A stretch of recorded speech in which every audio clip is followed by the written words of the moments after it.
Hello everyone and welcome to the stream. This is Otaku Showboat. Today is Tuesday, September 10th, 2019. If you are watching the VOD on YouTube, don't forget to comment, like, subscribe, hit the notification bell, and if you are so inclined, head on over to twitch.tv/otakushowboat to leave a follow to be notified when I go live Sundays, Tuesdays, and Thursdays from 10 a.m. to 1 p.m. US Eastern Time. You can also follow me on Twitter at Otaku Showboat and visit my website at otakushowboat.com. You can help support Pyanodon at patreon.com/Pyanodon and myself at patreon.com/Otaku Showboat. Speaking of that, today's question of the day is, what are your thoughts about small channels and monetization? Ooh, broad, deep questions here today. Deep question. Who is this? What is this all about? Asking you what your opinions are about small channels offering means of monetization. What do you think? Between Patreon, between direct donations, between affiliates on Twitch and having subscriptions there. What are your thoughts about it? Are you okay with people saying at the beginning of videos, hey, I've got Patreon, I've got whatever other means of monetizing? Technically, I also have ads on my website that is another means of monetization. And then eventually, when I get 1,000 subscribers on YouTube, those ads will be monetizing my videos. So, yeah, what are your thoughts about small channels having methods of monetization and advertising such methods of monetization in their videos? Let's make this about people asking or presenting the fact that they have monetization on their videos, because I know that there will be people who are completely okay with it. If you have things like in your description, by the way, I also am a Humble affiliate, so I do have that link though under my videos in the description for you to go buy Factorio. I have a link to the Factorio website to buy it directly. That's actually part of the Factorio terms of service.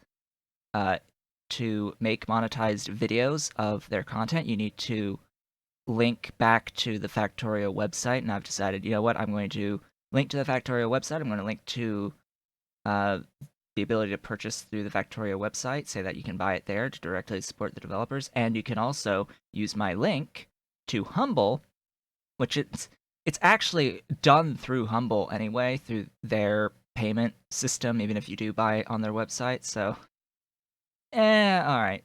Anyway. But if you use my link to Humble, then any purchase you make on Humble across the board for 24 hours after using that link does help support me directly. So, and I have all the disclaimers there of what applies to it. I've had that the entire time.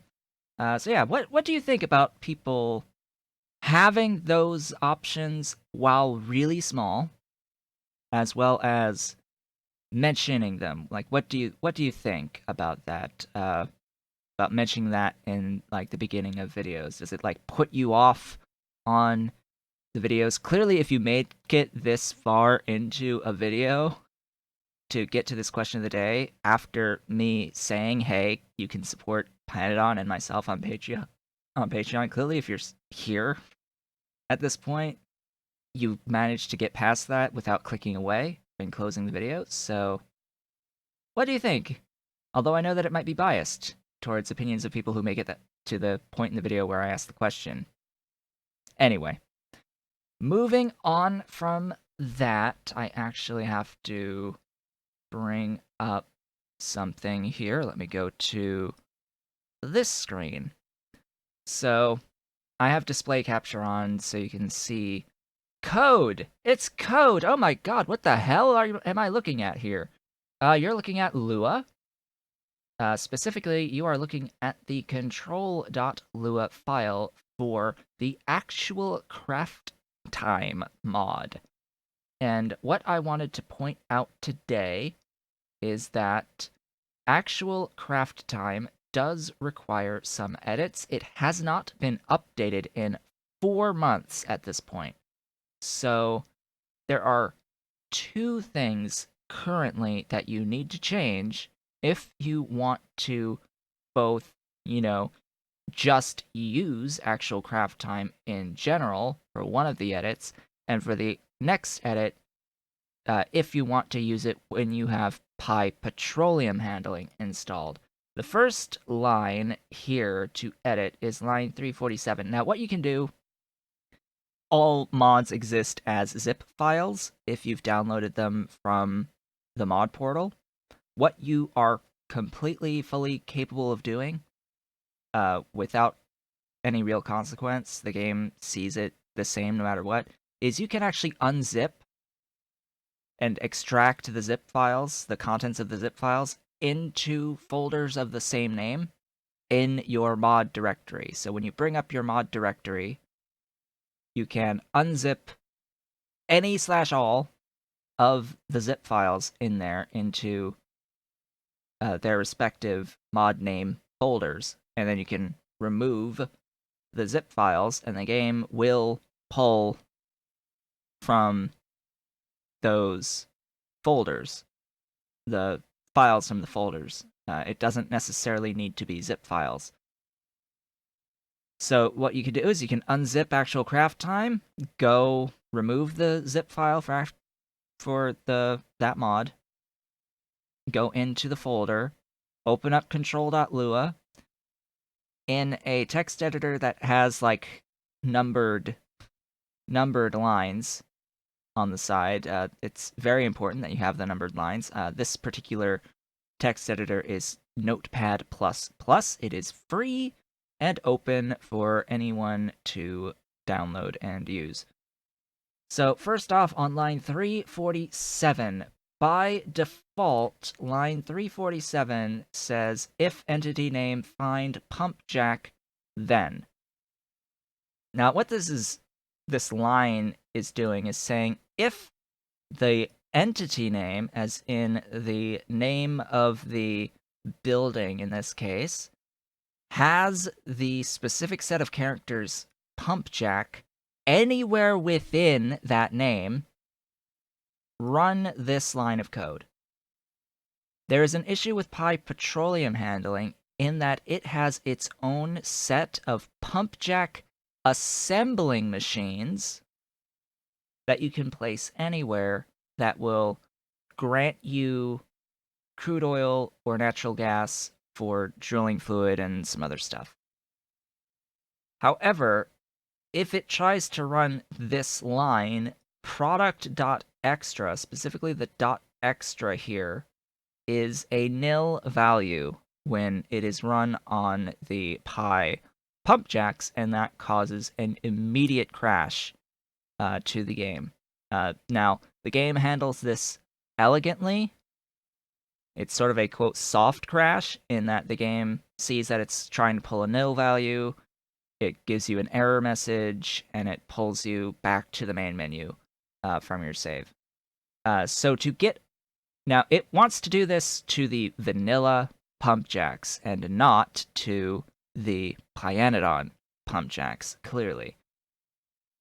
So what I have done is I have edited this line to say if the entity name contains the word pump jack, which the Pyanodon's pump jacks, Mark 1, 2, 3, and 4, all have pump jack as part of their entity names. So this technically could be fixed by Pyanodon if he changed the entity names of pump jacks to something that doesn't contain the word pump jack, as well as changed every reference in every of his mods to the pump jack on top of that to whatever the new name is. So like a control F across all open files to change that relatively easily. Notepad++ actually has that functionality in it. You can actually open up a whole bunch of text files and do a find and replace across all open text files. It's actually quite convenient, but he would have to do that for the Mark 1, the Mark 2, and the Mark 3, and the Mark 4 of the pump jacks to get around having to do this. Otherwise, just make this change in actual craft time for it to be compatible. Just put and entity type find mining drill. Now, what does this mean? This means that it will look for only the entities that have both pump jack and an entity type of mining drill. Vanilla pump jacks are entity type mining drill, so it will run this for vanilla pump jacks. The Pyanodon's pump jacks, as I said before, are entity type assembling machines, so it will skip over assembling machine and it will run this line of code because they are assembling machines, and therefore it will run because this is true, and they're using or statements here. This line will run, and it works completely. I have tested this out. This does not cause crashes anymore with Pi pump jacks. Now, there is one other thing that has cropped up, I've seen in comments on my videos, someone asking about both this issue and another issue with mining drills and that use fluid. So like miners that use fluids apparently are crashing with this. There is one other change that had slipped my mind for a while because I made this change like a couple months ago with 1764. Because in 1764 they changed something. You can't make an array out of a string, I guess. I think that's the change, but anyway. Down on line 657 here. Normally this is like a 2-string. Normally this says like players GUI dot 2-string, and it proceeds to make an array of strings. And you can't do that you can't do what it was trying to do on this line in Factorio anymore.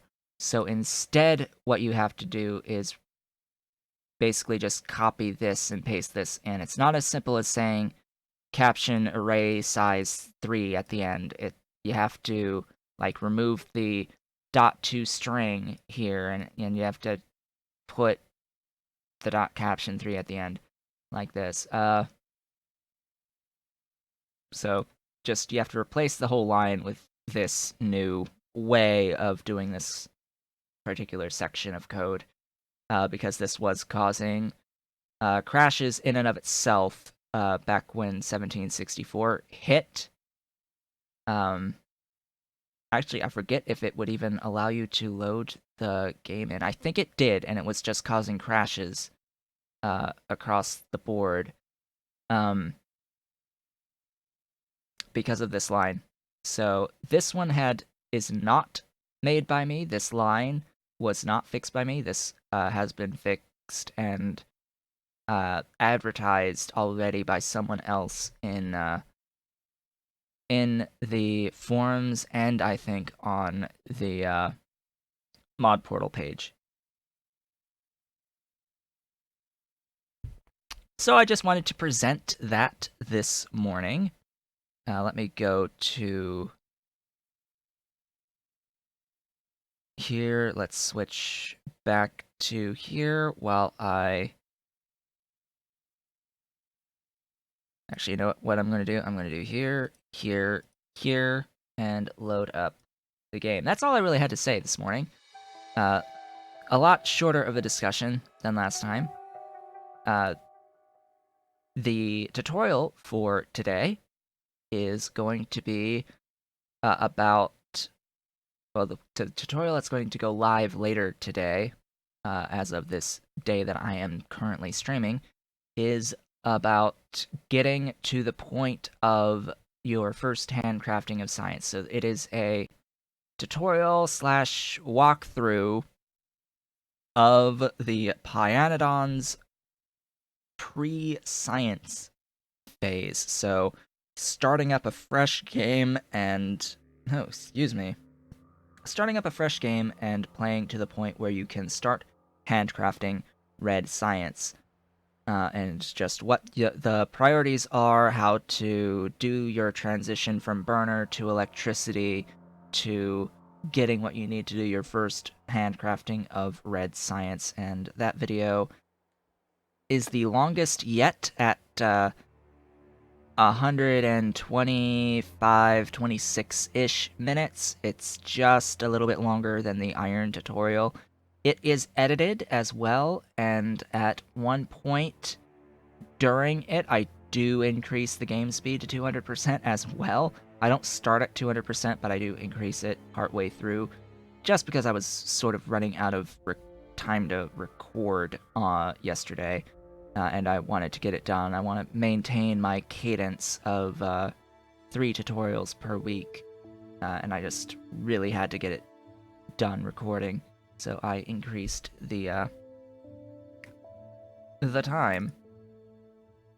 I increased the game speed. So I think I have to, oh yeah, and this is from my tutorial as well. Just the point where I'm at in my tutorial. Now, I made it to the point of handcrafting in this tutorial, and I ask in the video, well, the next major tutorial that I'll be doing is not going to be next, using this save, that is. It's not going to be the next one, it's going to be the one after, because this next video, the next tutorial, will be a general mod overview and useful side mods. I will again discuss actual craft time and the edits you need to make in actual craft time if you want to use it. I'm going to say it is very incredibly useful of a mod to use for Pyanodons, and although it will need these 2 line changes in control.lua. But anyway, I will be going through, like, what mods do I like using, and what are completely optional, what I think are optional yet highly recommended, and things like that. So that'll be the next, like, tutorial video for Pyanodon's mods. But the one after that is going to be the Red Science tutorial. Why don't you use FNAI? Because I use what is it really used for. It is functionally better, honestly. It has a better UI. That's why I use it. But, so my point here is, there is technically a little bit of a gap between the point where you can start handcrafting red science and the point where you are thinking about fully setting up the automation of your red science. So there's other transitions. Yes, I've tried the FNEI UI and I don't like it. I just don't like FNEI UI and how it presents its information. I don't like having to, like, click forward. I want all of the recipes presented to me on a side panel that I can just click on to see what the recipes are. That's what is it really used for, and I just prefer it over FNEI. But anyway, there's a section in time where you are transitioning away from having all of these split lines of coal to feed your various furnace lines, and you're transitioning into using splitters and undergrounds, and I don't know whether or not I should show that as part of my red science tutorial. So that's what I am going to ask in the tutorial going live today is, do you want to see the transition to more vanilla-looking furnace lines and scaling up of mining and such that will happen during the handcrafting of red science phase, as well as me going out and hunting all of the wood? Like all of the wood? hundreds of units of wood that I still need to gather to finish off handcrafting steel and coal processing 1, because you need steel and you need coal processing 1 after you get your automation and logistics techs in order to actually really start automating red science, because that's what you need to start automating wood production. You can sort of bootstrap something simple for automating your red science and feed into a chest wood for it, but I'm just ignoring doing that. I don't do that myself, so I'll note that it's a thing that you can do, but if you're going to set something up, you better set something up a little bit more permanent, right? Anyway, beyond that, so I just wanted to ask, like, do you want to see that, like, transitionary period before truly thinking about setting up the automation of red science? In the red science video. Anyway, I'm going to have to do that.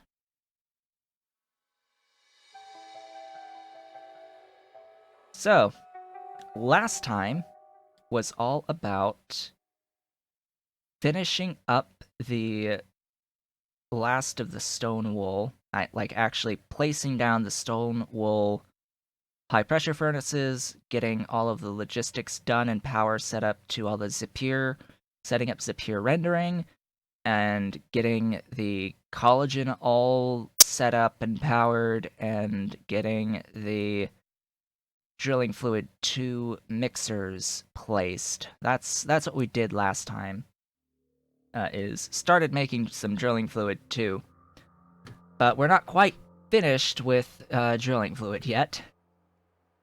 Because at minimum I need to double my current production of guar to truly feed my drilling fluid 2 that I have now. So that is step 1 for the day, is doing that. Now I also need a lot more drilling fluid 1, so I'm going to need to scale everything that is involved in drilling fluid 1, which means even more guar than just doubling. In fact, I'm thinking I might just design a 2x2 for guar. So let's request the guar plantations. Request all of them, please. I want every single one. I don't have the inventory space for it, so take some things away from me. I want, like, all of this stuff, though.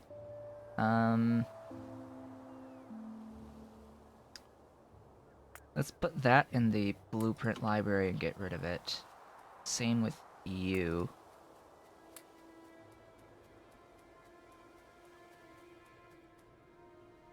Get that out. Alright, I think we're good. Still waiting on dudes to take stuff away from me. Like, I have bots sending stuff to me, but not taking away. So this is done. All the collagen is done.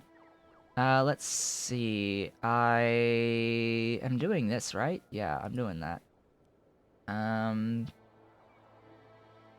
Technically, by removing my bottlenecks on circuit 2s, I've got that done.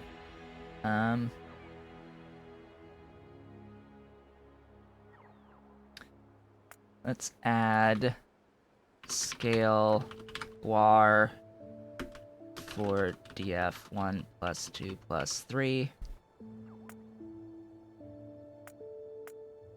That will be what we are working on today. So FNEI A gives you access to this wonderful list of every fluid that exists. So you can pick whatever fluid that you want relatively easily through this. It's there's quite a few fluids in Pyanodon's mod set. I think there's quite a few fluids. In case you didn't know, there's quite a few uranium fluids. Just a few fluids for uranium. Few different types of pulp. A lot of this is made up of the various stages of pulp involved in the ore processing recipes. It's really not as bad as it first appears. It's just a lot of stuff, but a lot of it is just parts of chains, individual chains. So really, it's not quite as much as it seems because of that. It does make it a little bit hard to find certain things, though. All the vanilla stuff is up top, first thing, as well as the, like, somewhat most used fluids, like your tar, your syngas, your coal gas, your acetylene. All, like, relatively early game stuff is all up at the top, and then generally speaking, you can go by the alphabetical order, generally speaking. I do need carbonyl sulfide. More carbonyl sulfide, though. The issue is the propene, because I'm not making any right now. I am tempted to Tholen propene. It depends how much I need for carbonyl sulfide. Carbonyl sulfide's in high pressure furnaces. Oh, hey, yeah, I have a few guar gum now. I'm just concerned about this because I need it for my lead. How much? Across 3. Can I use you? Yes, I can. So, really, that's not a lot of propane that gets used in this. I think Tholens will be fine, actually, to use to make propane for this. Just because you need so few. But that's just going to end up more carbonyl sulfide. That's just going to end up on the to-do list for now. I've thought about it, therefore it needs to be added to the list. Okay, what I'm going to do first is I'm going to grab my guar as it exists.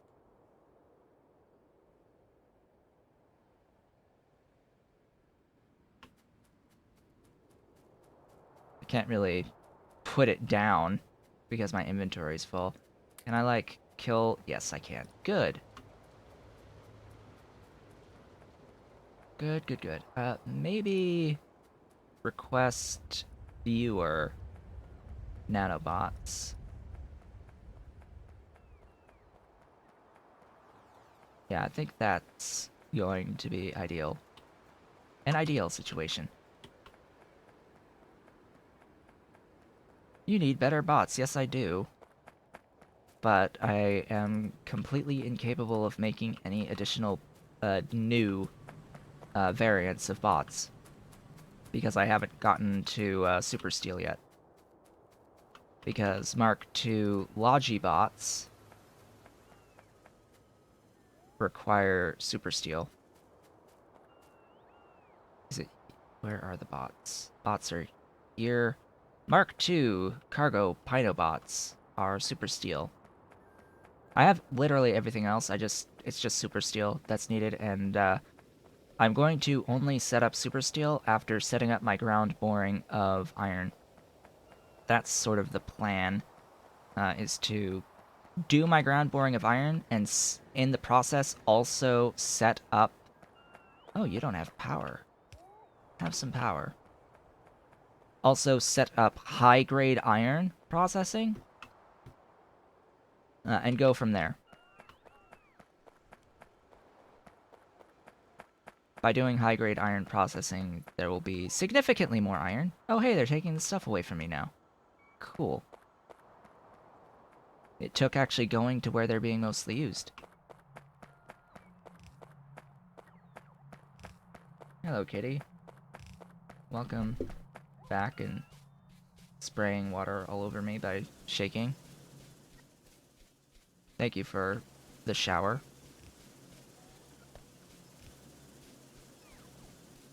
So what the kitty likes to do is he goes over to his food bowl and he eats and then drinks a bunch of water, gets water all over his face, then proceeds to go all the way up to his spot next to me and then shakes. And proceeds to spray the water everywhere.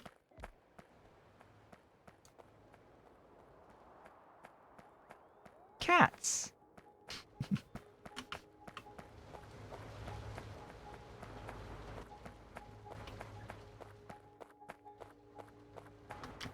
Still doing just fine on power. Got some time before having to worry about that. By the way, still 15,000 being used on the robots. Ooh, you're not connected.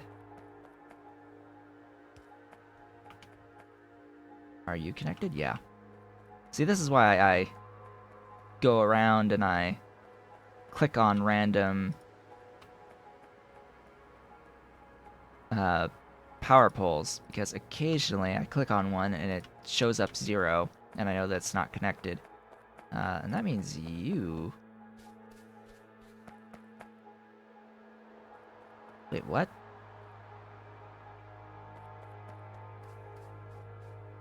Oh. Okay. I'm like, hold up. None of these are even connected to anything. That would help. So over here... Hey, thank you, bots, for starting to actually take things from me. Over here is where we'll start setting up the wonderful stuff. Now, this 2x2 is a little bit different.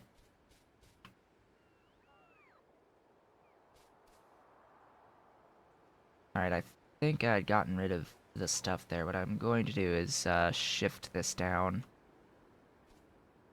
and over. Just place it, kill that. I think that's all that needs to be killed. Oh right, I'm not carrying around any yellow belts on me either.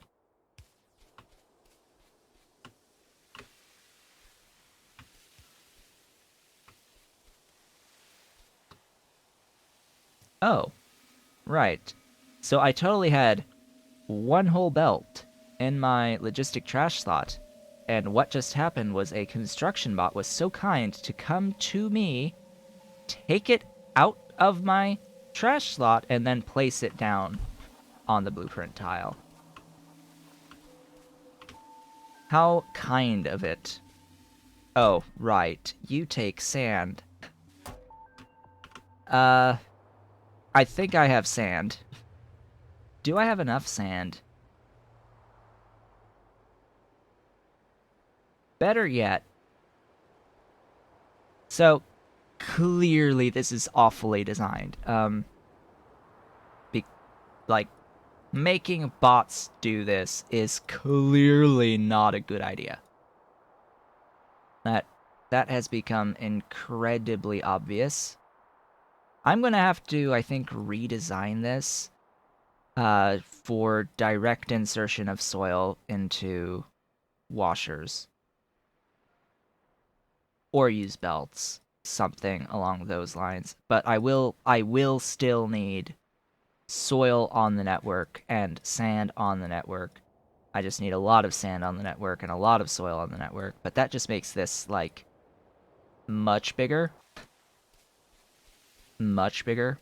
And then there's the concept of, well, you're still going to be moving a lot of sand into these as well. So it's like, do I change it to also, like, belt the sand in instead? It uses a bit too much per second, I think, for that, per building.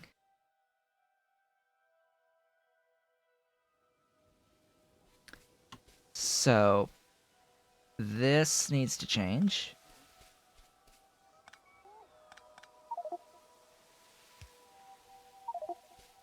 Oops. Yeah, that's, maybe stop grabbing those and do... By the way, 1, 2, 3, 4, 5, 6 by 4 is 24. That's 640. Oh, that's so unfortunate. Why? Alright. Sure. Whatevs.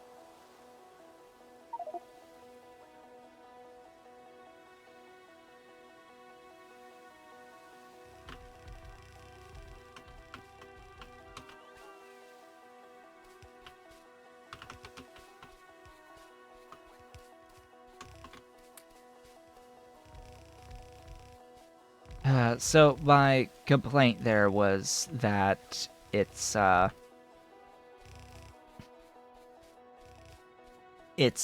ever so slightly more than 600, which means that if I double it, it's going to want to use more than 1200 units per second, so I would still need a second water well. Which, yeah, that's a bit of a pain in the rear end. Now, the other thing I wasn't looking at, also, is, the CO2 for this particular recipe that I am using.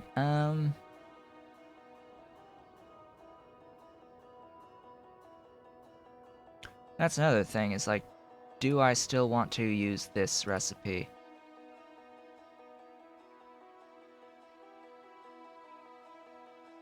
Or use the one without lamps?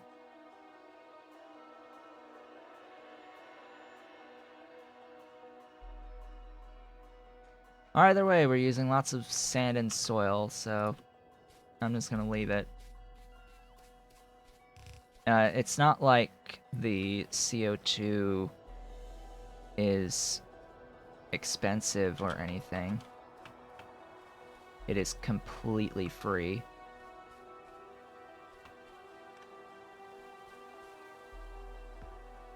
This is a useless set of undergrounds because that is where I was actually pulling up carbonyl sulfide.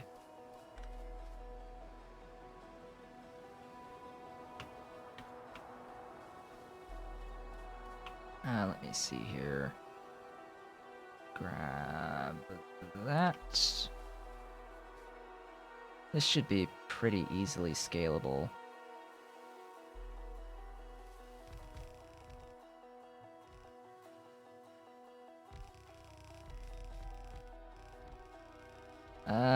Can't fit another...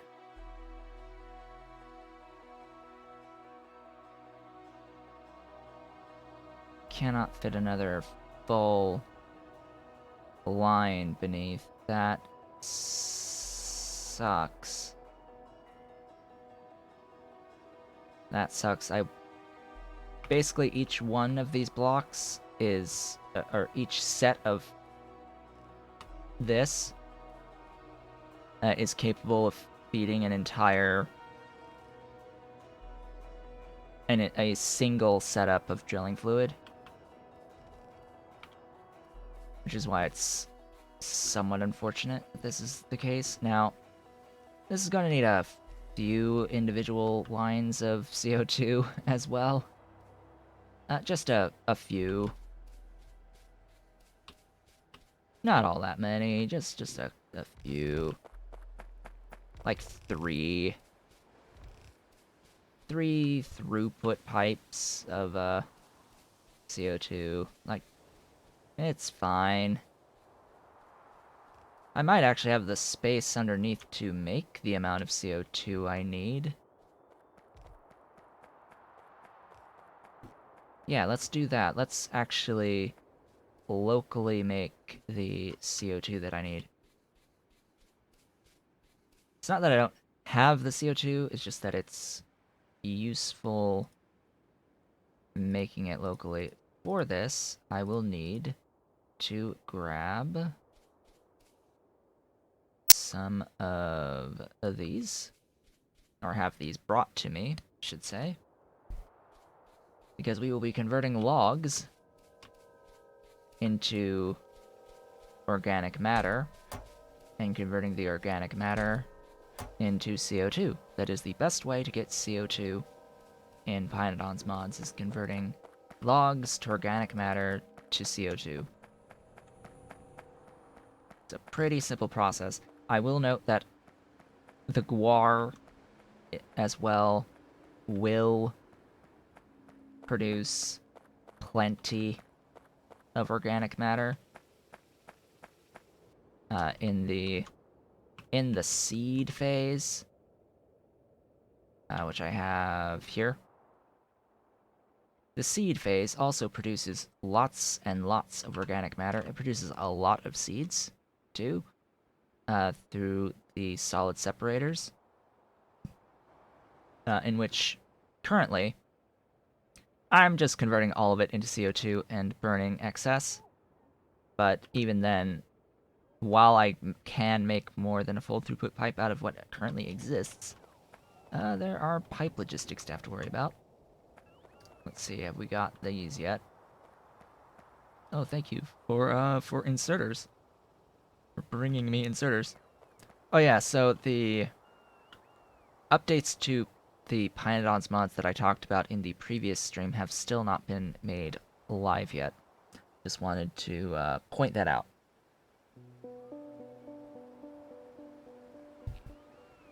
There are coming relevant changes that will impact the way that I do things. In particular, this process right here, this recipe, will begin needing drill heads. So unfortunately, this process will start needing drill heads to make acid gas out of coal bed gas.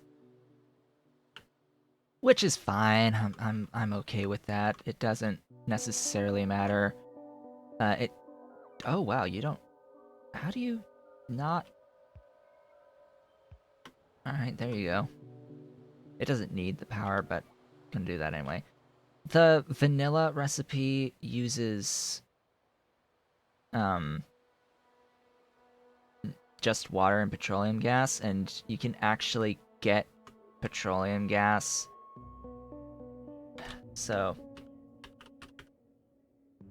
petroleum, like, so you can get petroleum gas out of olefins, and you can get olefins out of not this recipe, but an alternative recipe, because this recipe uses some nexolite.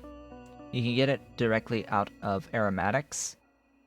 So you can do aromatics out of Relesia and mushrooms. So Relesia plus mushrooms into aromatics, into olefins, into petroleum,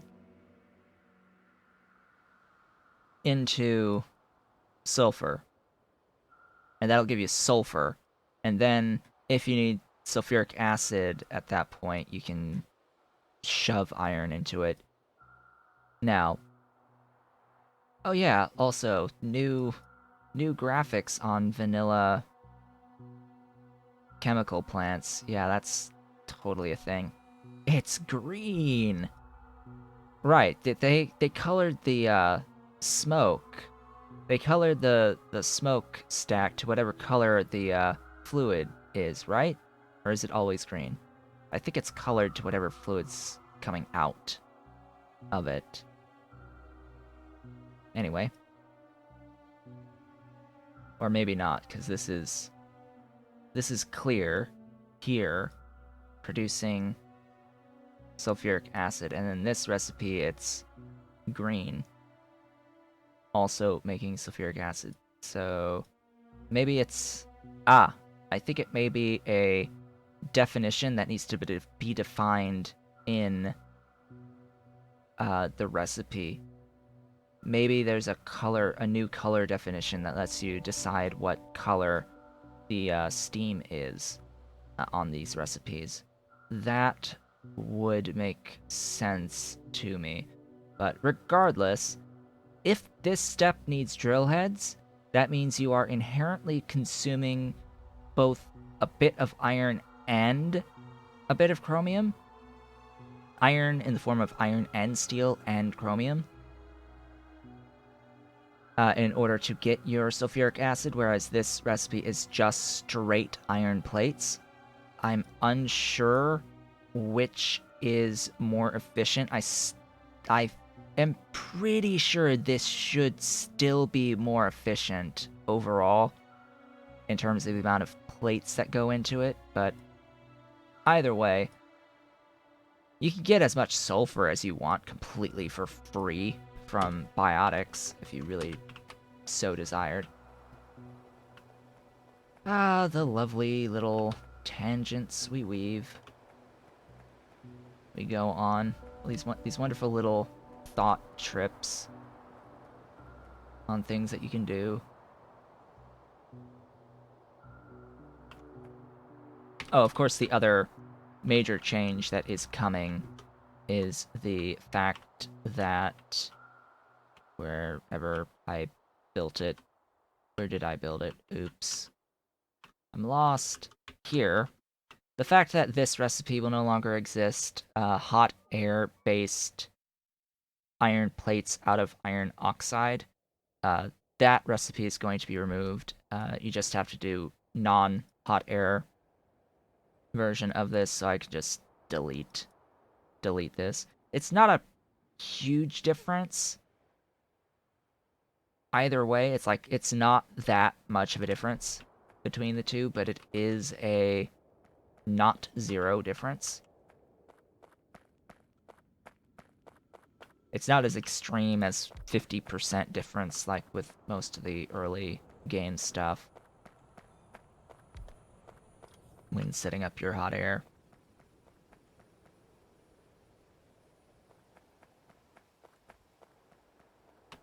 Also, if you do end up hearing, like, stuff happening in the background, like lawnmower, I do apologize in advance. Today happens to be lawn care day. We never know when lawn care day happens around here. It just happens, and guy shows up, takes care of the lawn, does the mowing, does cleaning up, raking, trenching, all that good stuff. We just never know when he exactly shows up. There we go. There's some wood processing units, and yeah, gonna need some more furnaces too. Although, good luck. Yeah, good luck getting furnaces right now. I'm gonna go pilfer some furnaces from over here. Just gonna steal some, I think.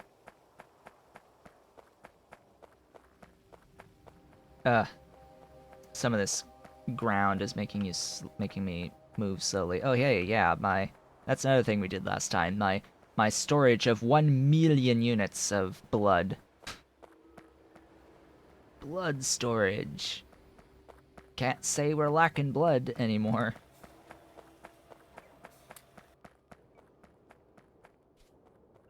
Though I can say we're lacking assembling machines.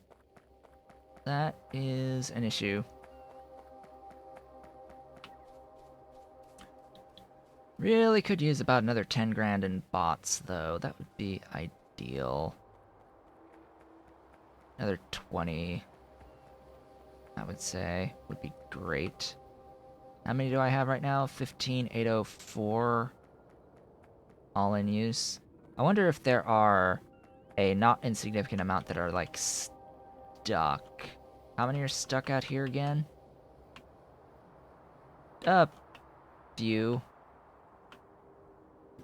A few are stuck here trying to go from here down to here for some strange reason, and they're getting stuck because they can't charge. Really unfortunate, the pathing. They're not smart enough to stay within the logistic zones when figuring out their flight paths. It is incredibly unfortunate.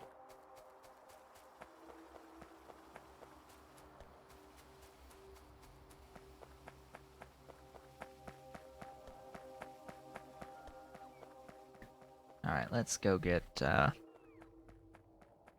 pilfer some of these. Oh, right.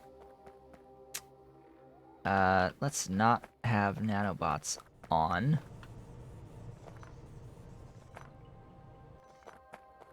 When doing this, because otherwise they're just going to,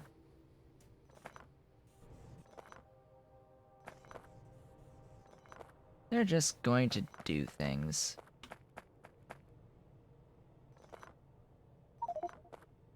Really?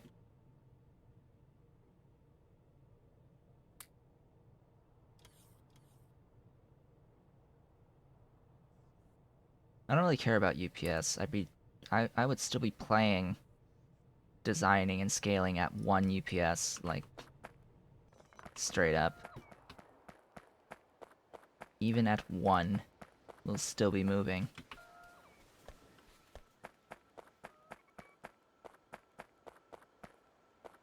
And if it does get to that point, there is actually a mod out there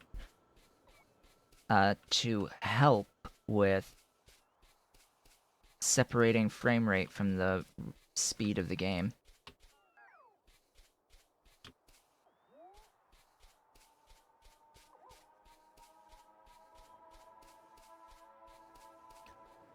Alright, let's head on over. But yeah, I do think at minimum I should split... I should fix this to not use robots at all, because most of them are caught up in this cycle of soil to sand. There's quite a few on the sand to gravel, but I think most of it, the biggest, most egregious use is soil to sand. I mean, I'm going to need as many as I need, and I clearly need a lot more than I currently have if I wanted to do this exclusively through Logibots.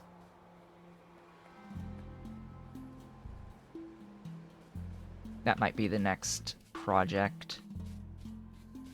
Once I finish setting up a tileable block of this, and then guess what? We're going to take this and then copy it right next door. Like, oh, we are not done yet. It's like, oh hey, you like what we've built here? We're doubling it. We are doubling it once it's done. I don't have anything here that I want to, like, get rid of permanently. That is sad. Well, I guess a lot of these, like, advanced boundaries I don't need to hold on to. Don't need to hold on to the ball mills. Yeah, all that stuff. Let's not hold on to perpetually. Even the borers I don't need to hold on to perpetually. Or those. Watch, in like the next hour, I'm gonna be like, where's my secondary crushers? Oh, right. Okay. Oh, you took a thing. Alright, sure. They stoles it. Okay, the basics. The basics. I will... Now I'm thinking about it, it's like... Actually, I need a kickstart of CO2 for this process. No matter. Really? How much per second on the, fertilizer? That is... awful. Yeah, no. No thanks. No, thank you. Huh, I could use wastewater. I could use wastewater that I'm totally, like, producing an entire full throughput pipe of up to.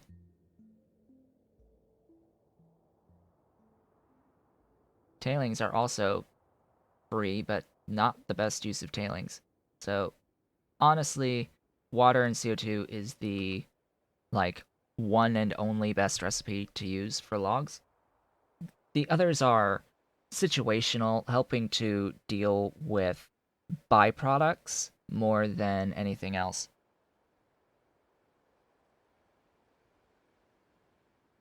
Importantly, though, if I have a wood processing unit making organic matter, 1-to-1. It is 1-to-1 on these when doing the CO2 processing. And then I think it's 2? 10 per second. Alright, these are Mark II furnaces, so I don't think it's 2. Where is CO2? Yeah, 7.5. You?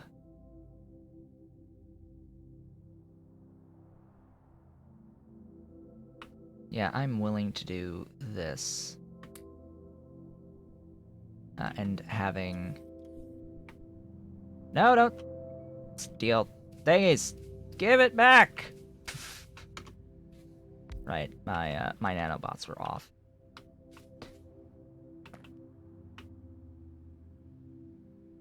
Get out.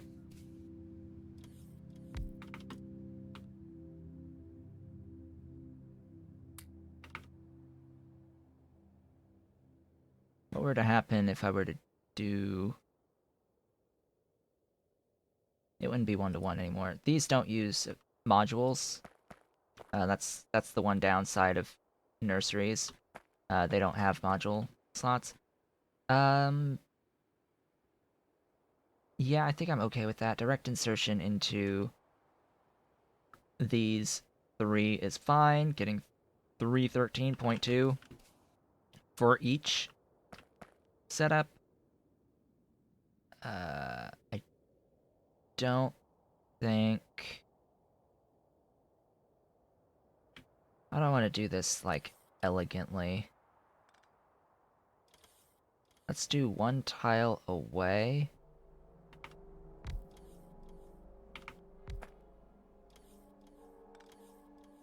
Like that, and use...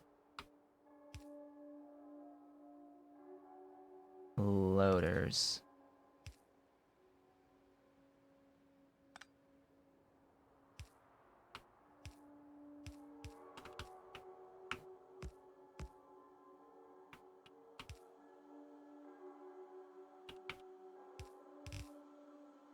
There we go.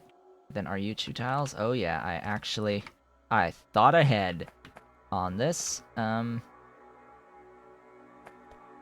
That's a nice little squared off unit. That... Oh, that's actually, you know what? I'm going to move this here so that I can do that. Why do I need to do this? Because of this. Sounds like the lawn guy is on the other side of the wall outside, where we've got the garbage cans.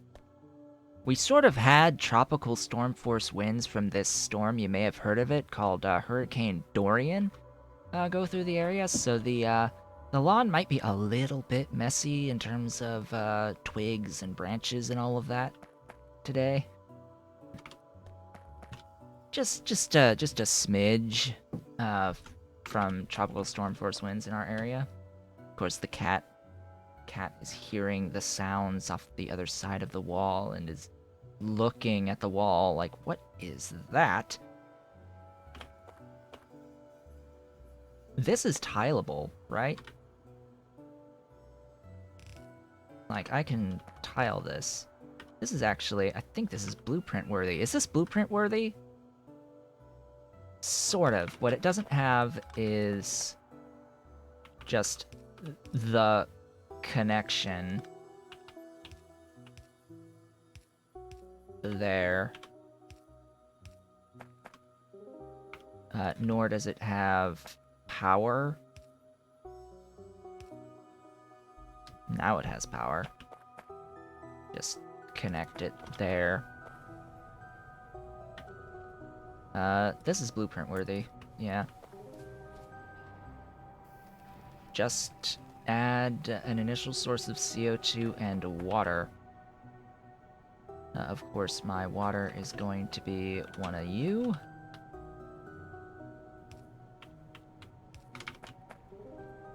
This is 313.2, right? That means I need, wow.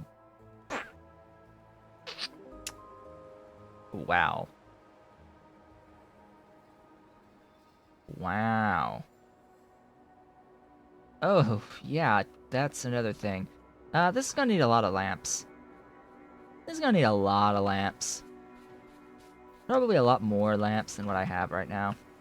So if this is 313.2, I need at least 2 and a little bit more than 2 per 4, and there's 4 here, so 2, 4, 6, 8, 9? 9 of this.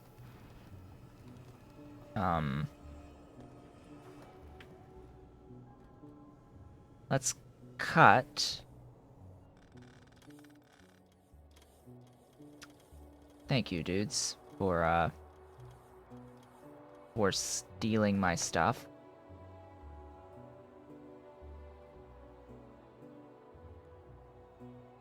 That actually works.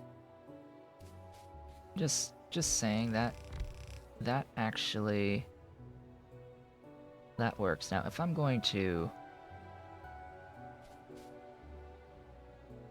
tile this,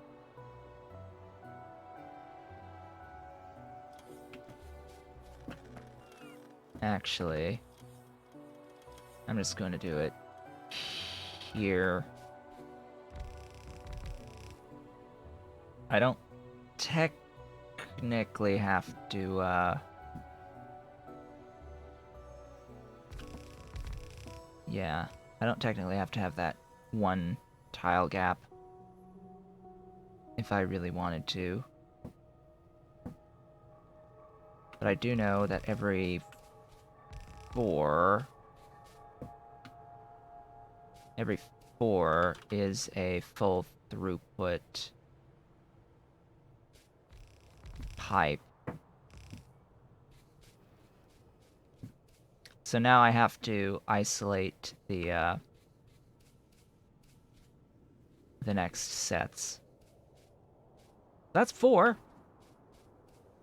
Oh, that's unfortunate. Right. Okay, then. Can I fit you? Like, yeah, that's fine. Break these.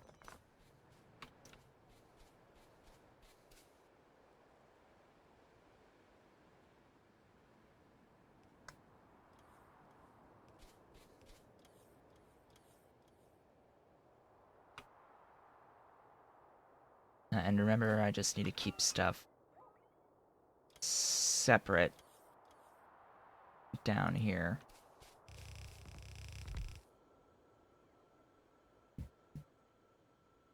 Oh, I'm hating myself. I'm hating myself. I'm hating myself. I'm hating myself.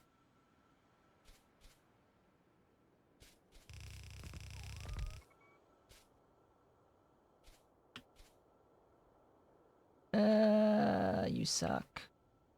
I suck. Anyway.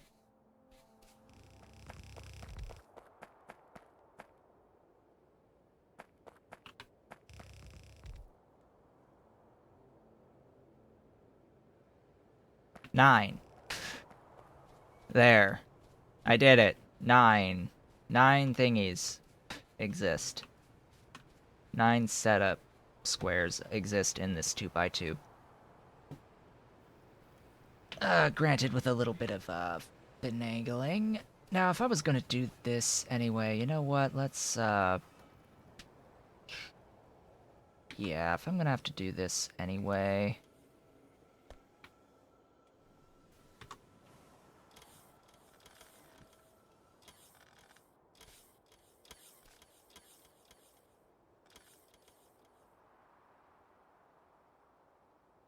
Let's keep things as they were.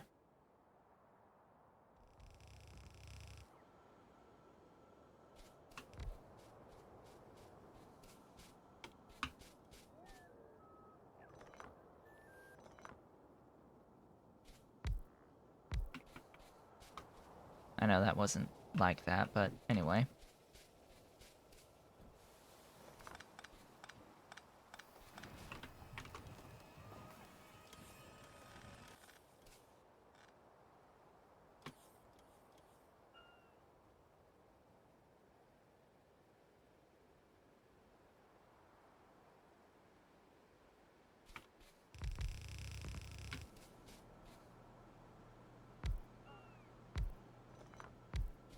There. She's functional.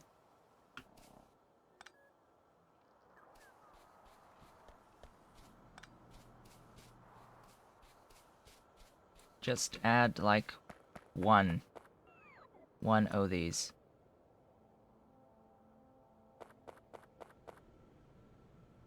Anywhere. Within reason. Huh?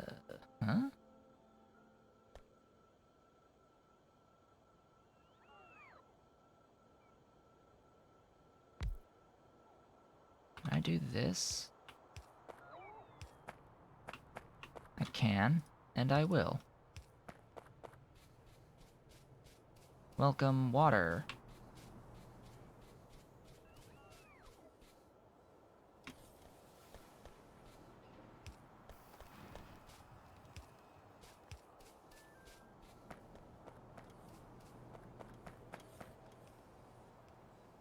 Welcome, power.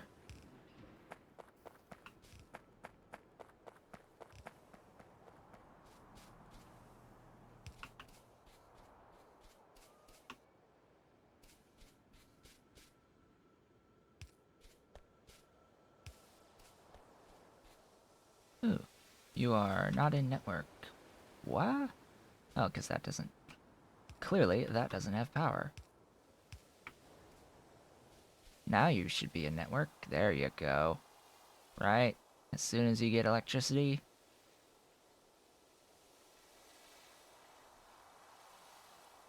There it goes. So now that's in network. Alright. Cool. So what does all this mean? Well, this means that I can officially copy-paste this, but I will need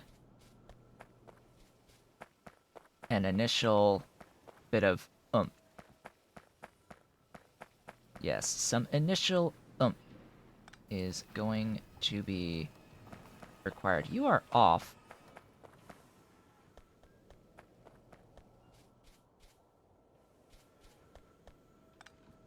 Oh, boy.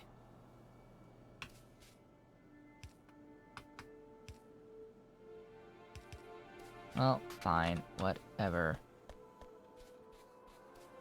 That's going to be slightly annoying.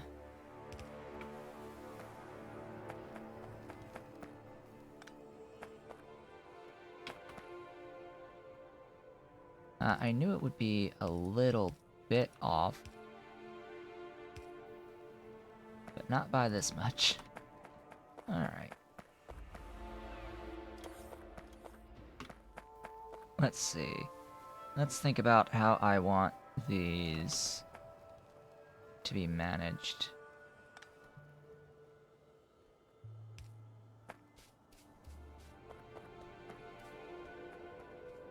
Such as how I want all of the individual networks to work out. I think initially I have to make sure that I have them all combined.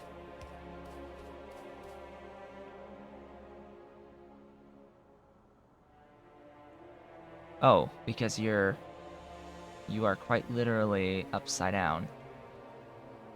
That would explain why things are a little bit off. They are upside down compared to everything else. Oops. Well, anyway. It functions. It's functional.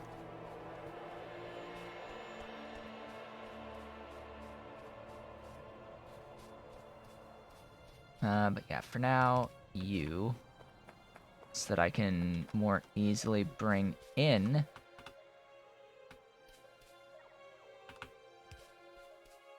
a CO2 line.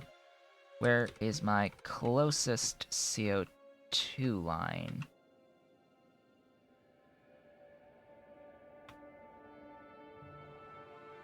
Where do I have CO2? I have CO2 here. That should be fed from all the way down.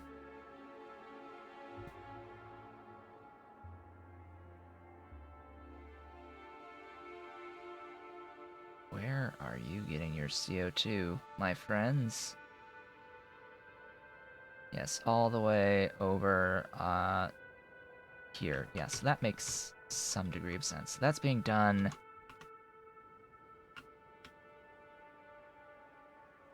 down here. So from here to here. So down and then over. So down all the way and then over.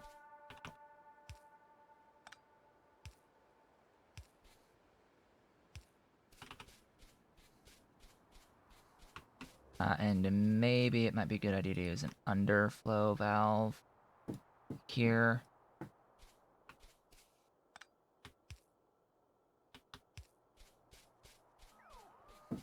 Just to fill it up. So the underflow valve will check the output side and only fill it if it's less than 80%. And it prevents backflow, which is exactly what I want.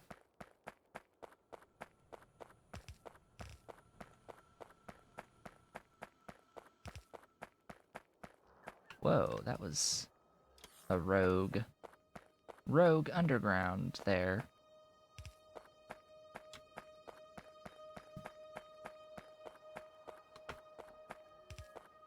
So as I had mentioned, once I complete this right here, I think I'm going to take a detour to have a gander at how I'm doing my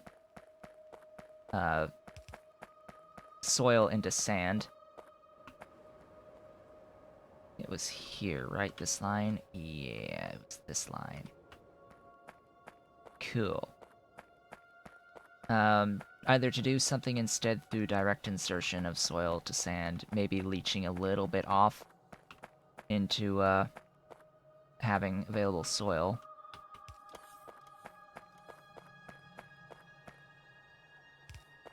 Would be an ideal thing.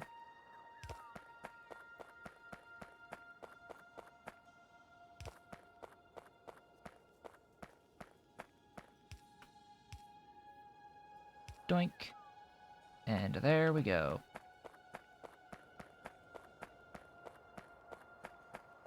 Still have to finish the logistics here on this guar, and then you know, double it.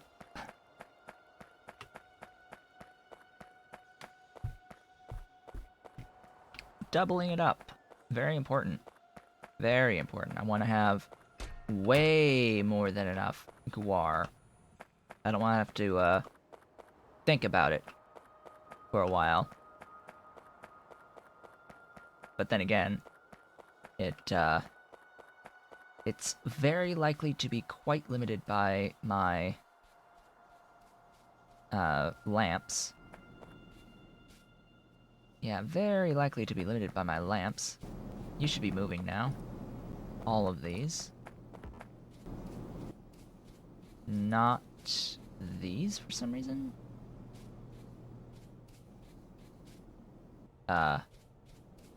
Why? Ah, that's why.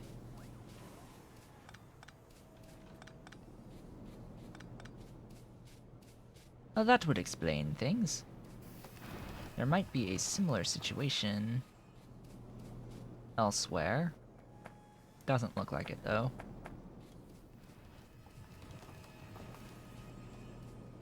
Good. So these are all moving. Except you, because that. And that. Excuse me. And that. Said, and that.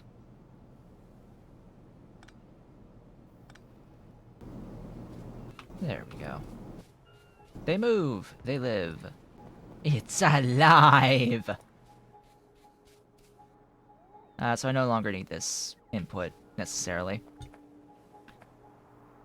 Vastly net positive now that it's operational.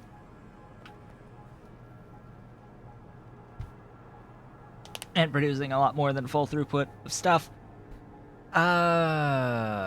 Which gets me thinking... You... There.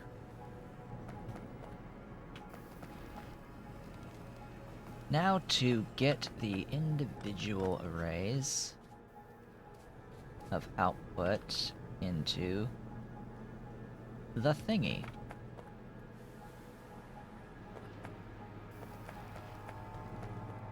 And also to, like, isolate one.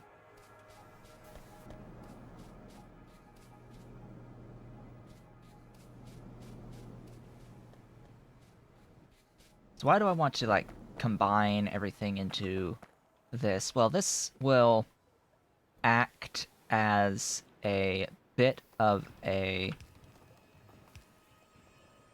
belt balancer for pipes, is like the best way to put it, is how this will operate. It's gonna be like a belt balancer for pipes, in general.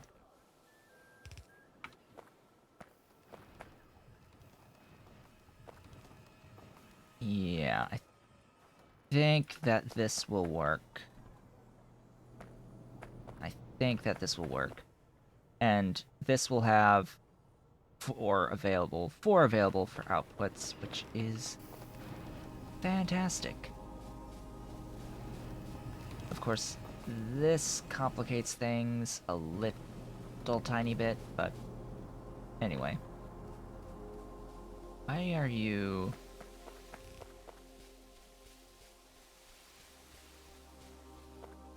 Huh. I guess it missed the, pipe there on my copy-paste. Yeah, stuff should move at this point. Theoretically, stuff might be able to move because we're connected here, this bottom line. Am I okay with that? I guess I have to be. None of the other... Okay, I guess all of the other CO2 lines? I guess this section isn't connected, so that means I can go grab a pump.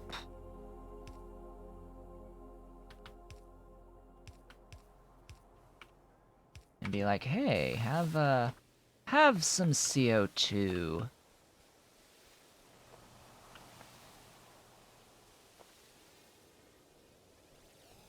Then, of course, one other thing is doing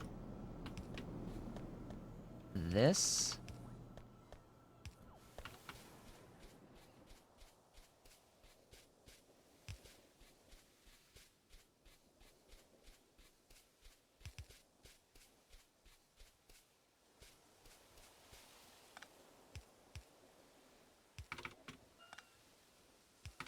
This will help deal with potential flow issues. And I think that's actually good enough. Let me get that happening. Oh, you are... Oh, that's right. I was thinking of fully extending, but I realized that I couldn't actually do that, so I'm just going to leave things as I are. As they are. Yes, as I are. Oh boy, English. Hello. English is fascinating language.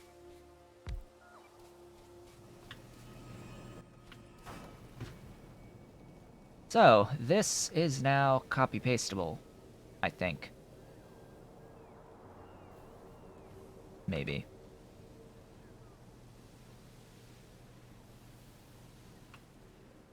Grab a ye whole thing.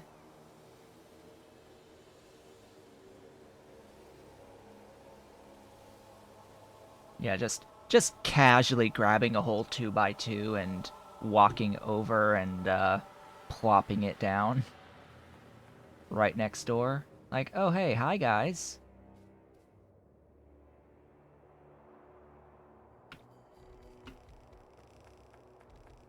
Hello, thingy. You haven't even built the stuff yet for this, the infrastructure. The power poles, I should say. Plop the power poles. They are much needed out here.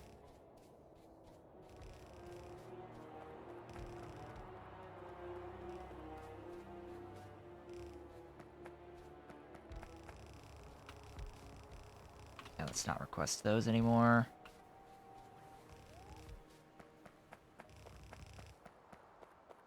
So of course, all this is like theoretical until all the buildings are placed, right?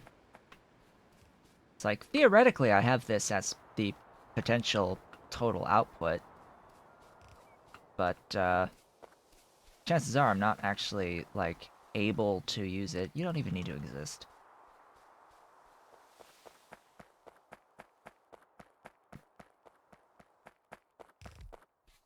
I won't be seeing this production for a while. Particularly when I don't even have enough robots to make it function fully yet. I don't even have enough guar plantations yet.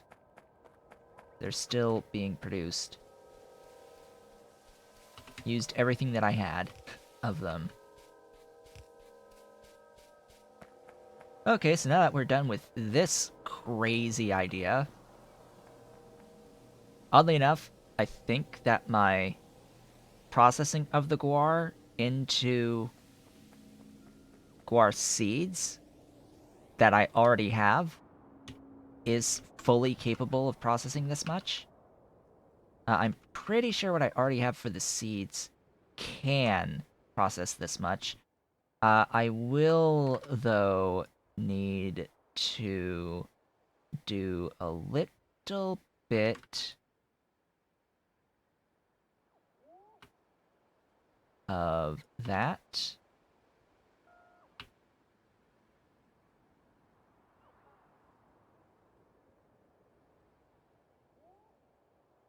And that. And that.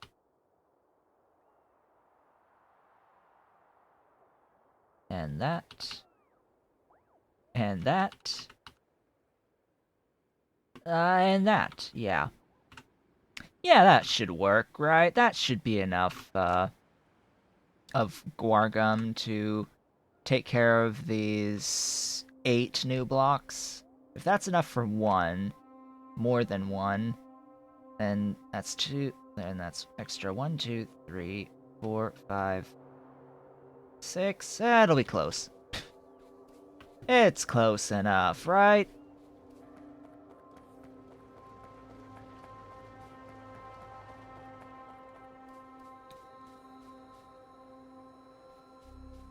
I'm just gonna reiterate. Everything that I'm doing is completely insane and is fully optional if you are playing through this mod pack. Unless you're paying Pyblock, in which case this might be an option for you.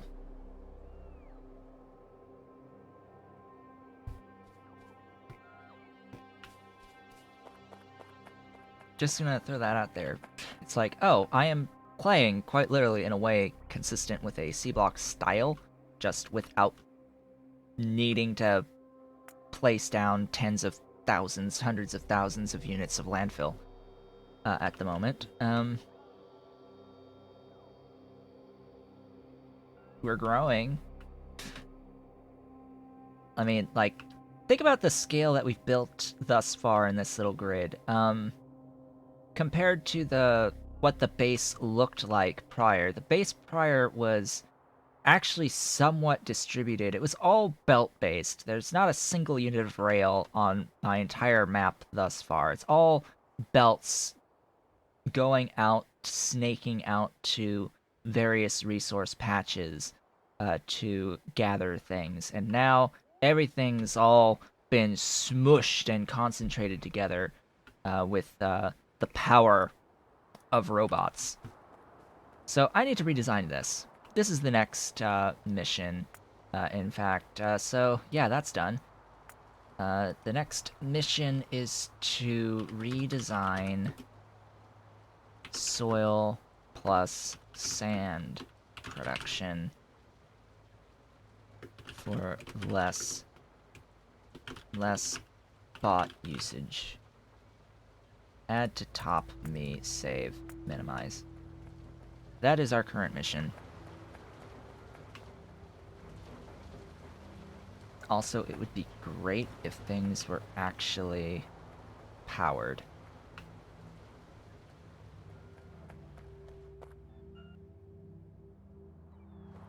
Yeah, it would be great if things were actually powered. I can just imagine how many robots have been caught up by a lack of power. So what I'm going to do is I'm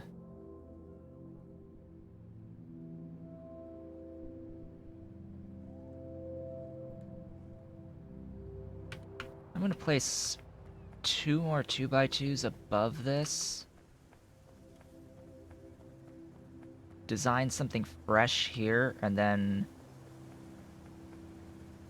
copy, like delete what's here and paste it in when finished.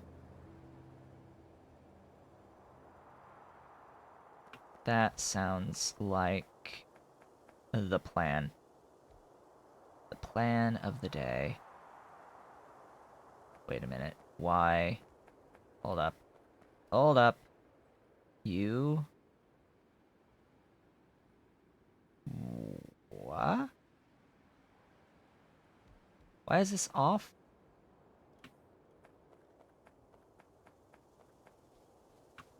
What did I do?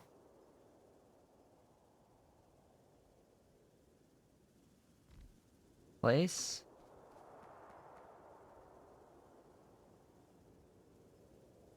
Place.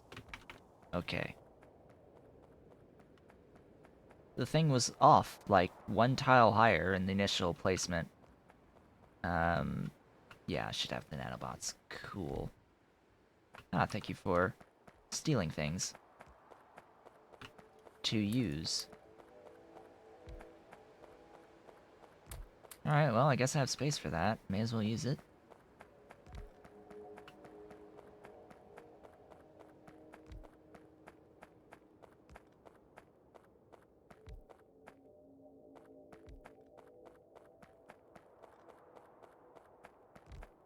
So yes, just going to place the things. Oh, hello. Boinky and boinky. Yeah, there we go. That's more like it. Ugh, I hate the slowdown. Up here.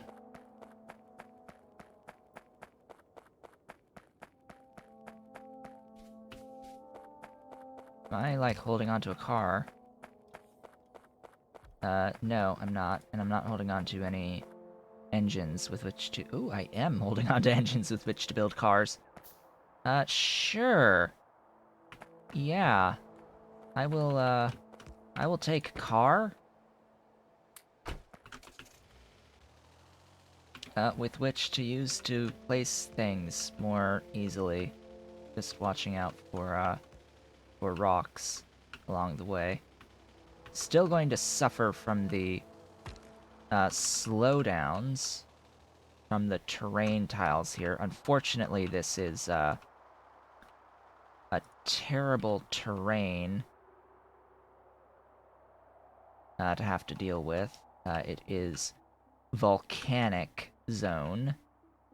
All volcanic. In fact, what I'm going to do is I'm just going to say get rid of everything as it enters into my thoughts and enters into construction zones across the board.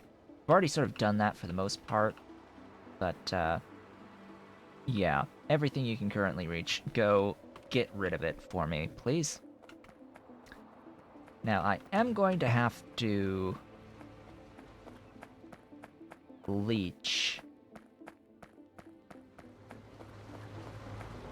some of these so that I can design.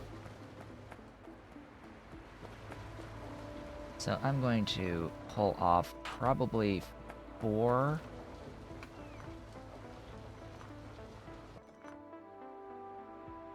in total. See, yet again with the power thing. I have some of these already. Then going to leech some washers. I need to leech some off of this because A, I'm going to delete the whole thing anyway. B, I'm going to, I don't have enough to pull for use myself. Oh, and then how many sinkholes am I holding? Not anywhere near remotely enough. Let's design something ever so slightly better. I think better will be the name of the game for now. Something that doesn't use so many robots would be ideal. Yeah, construction bots doing their business. Functioning. Alright, so the thing about doing something like...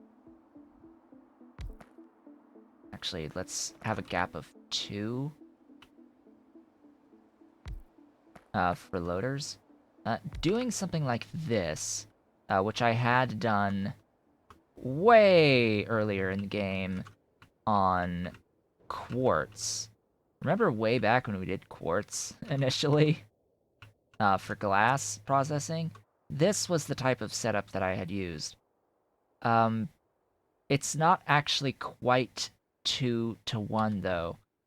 If we look at the soil to sand, the sand will take 15 per second on a Mark II washer, but the soil from 2 is only 14.4. Now, I can get around this by using a single speed module in each of these, or even just one of them, in fact, to add 20% to one of them. And that gets around it. So does using a third. I think that this is what I will do, though. Now, another important question is, am I using any modules in these? I am not. I could, but that would inherently mean needing a lot more machines as well. So I do have the option instead... Oh, I apparently don't have the option instead of using productivity modules in this recipe. I don't really know why. Anyway, what was that number again that I was targeting?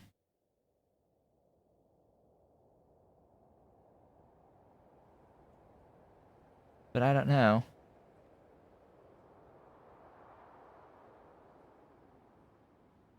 Let me see. Let me pull this up again. Let me see. I think I put this all the way in my pie notes. How many washers was it again that I needed? 192. Yes, casually. 192 washers needed. And if I do something like this, it's twice that many in terms of the soil extractors if I do exactly this. And then we get into the concept of, well, how much water is being used here? Well, it's 360... Oh, we're saving. It's 360 plus 300, so 660, 960. That's really close to 1200. So this would also need a dedicated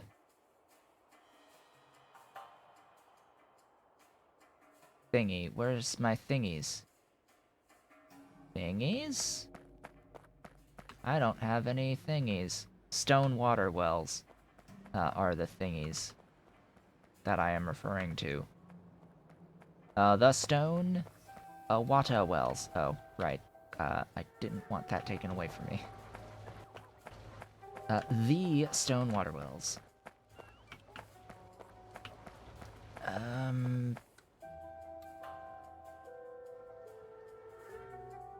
I don't want to request what?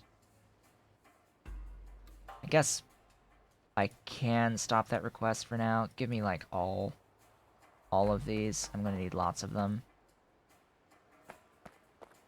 I'll do 10 for now. So because I'm not using a full throughput though, it is inefficient space-wise to have this, especially if I place it like here on this side. You have to like place it on the side to help conserving space, and you're still gonna have this gap of this size no matter what. Of course, that, and then 5 per second is a stack inserter. I don't have any on me. In fact, my alerts are saying that I currently am short by about 150 stack inserters getting requested.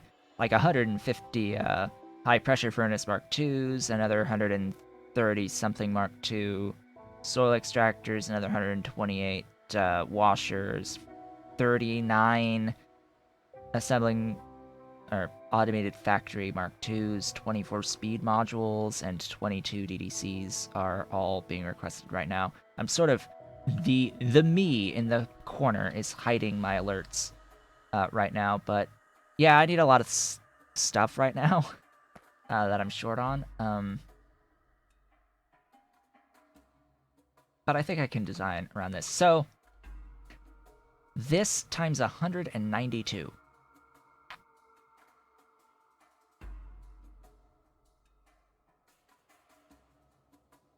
This times 192.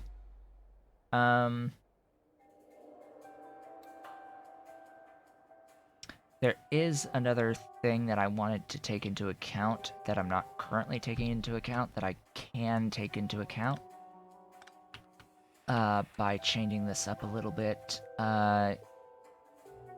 Yeah, these are one tile longer too. That helps ever so slightly. Not really. It doesn't necessarily matter. So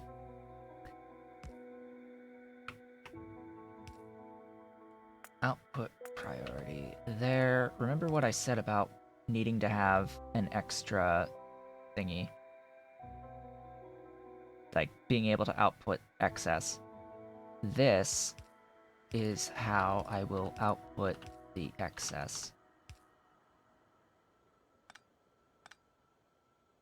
And you know what? I have the water to do this.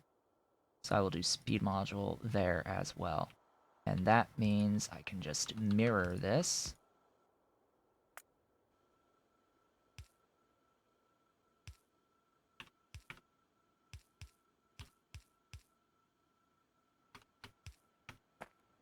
And there you go. Now I still need to worry about 5 per second out here. I could do loaders, or I could do this. I'm going to do this because I have a lot more fast inserters than I do even the loaders, and I'm already using 6 loaders for a single one of these. So in terms of the amount of loaders that I would need, 192 times 6. And then number of chests, 192 times 4. Also means 192 deep water wells for this setup. And then I also need to consider, well, just how many can I fit in a single 2x2? I know I've made 2x2s here, but can I fit 192 of this in 2 of these? I don't think so. Or let's make a better comparison here, because I have 4 total currently of the 2x2s. Can I fit 192 in 4 2x2s? Is the better question here. And then, of course, everything needs power. Preferably in such a way that can be tiled.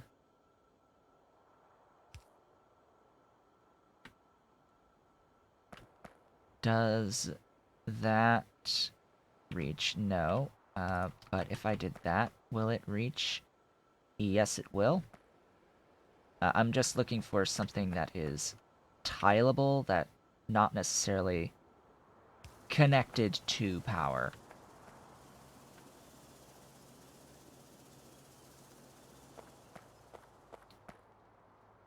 So, let's see. That.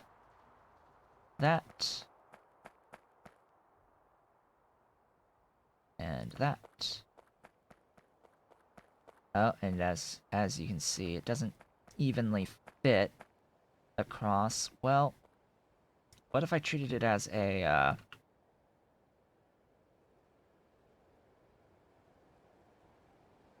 Oh, ooh. I'm having ideas. I was like, maybe I should treat this as a 4x4 grid. It's probably not such a good idea, just for reference. Probably not a good idea to treat it as a 4x4. My dudes can't actually build those.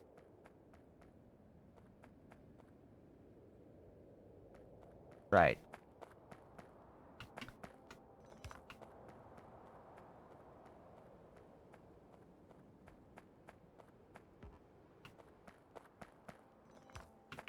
That fixes it.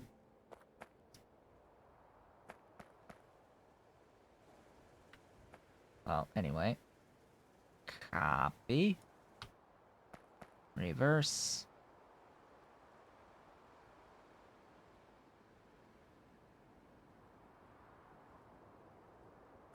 Now, how am I going to...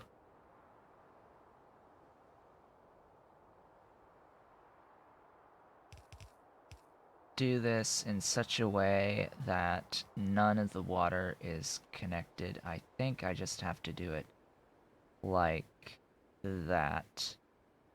Oh, and then I can't forget. There's something else to have to worry about here, and that is this wonderful thing.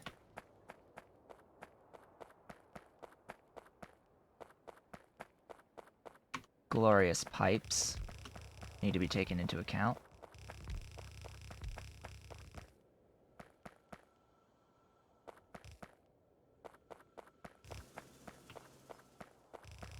Pipes for the tailings. Now, that is another good question. How many per thing for tailings? 24. This is 6.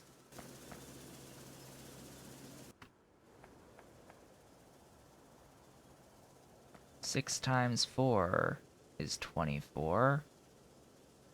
Obviously. Oh, see, here I need to offset because now I'm blocked by thingy. Not like it really matters, though, exactly how it looks, per se. We can be offset just fine. Would be nice, though, to hook up the tailings, though. Maybe I will, maybe I will shift this over.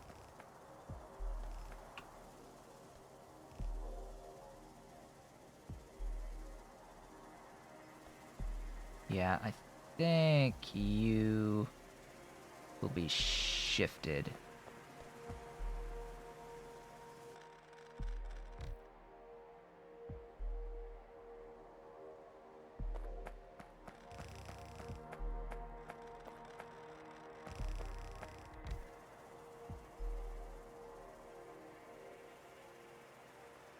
Right there. Oh, it's so stupidly unfortunate. Why? Why? Please, please, why? I hate the symmetry sometimes. Because these are... washers are an even number on width. They're 6 by 6, aren't they? Yeah. Washers are 6 by 6, and that makes things a little bit more awkward. Just a little bit. But because I don't have to worry about the, throughput here of tailings. So let's see, that is that setup.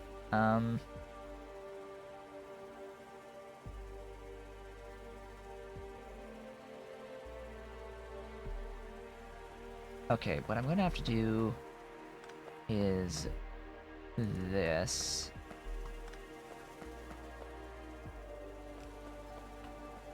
And then I'm going to copy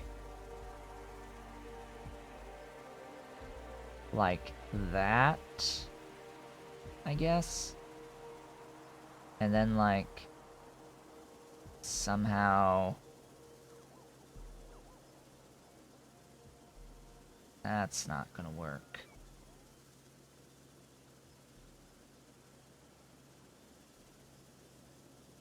That's it. Right there. That's it.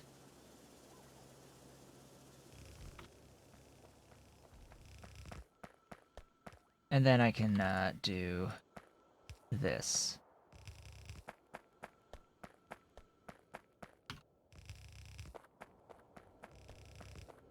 And then it's just a matter of connecting up the tailings and voiding 1200 units per second of tailings from this, because that should be 24. That is 36. Dang it. Right. What?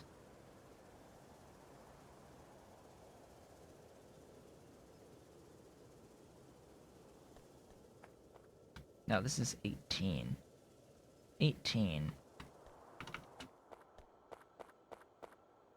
So we're still got one more. One more. Oops. One more again. One more again. There we go. That should be 24. And that should be a full throughput on tailings to have to get rid of. Deal with in some way, shape, or form. So, 24. You may notice there's not enough room to do another 24 in a single 2x2. That sucks. So what's 192 divided by 24? 8. That is a nice even number. I am happy about that. 8, though. So do I want like 8 2x2s made out of this?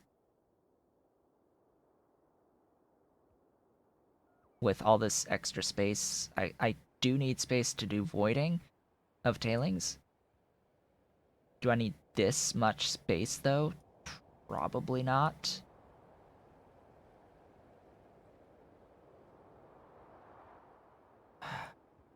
It does reduce the load on the Logibots, though, so I guess I'm going to do it anyway. Oh, I'm up to 16,124 Logibots now, for good reference. So, you're still sending me these. Alright. Fine. I think I can fit another 4? Like, this is 1, 2, 3, 4, 5, 6, 7, 8. Yes, it's 3 lines of 8. If I can fit another 4 in here, and another 4 over here, that would be 3 by 24 in 2 2x2s. 3 of the 8 that I need in 2 2x2s, so I can get up to 6 in 4 2x2s, and then just do another 1 in a +1.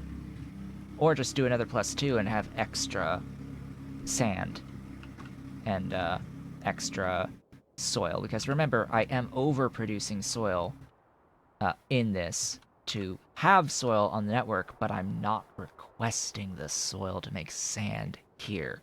And that is the key thing that we're doing, or that I'm trying to design, is to not have robots moving soil to feed sand.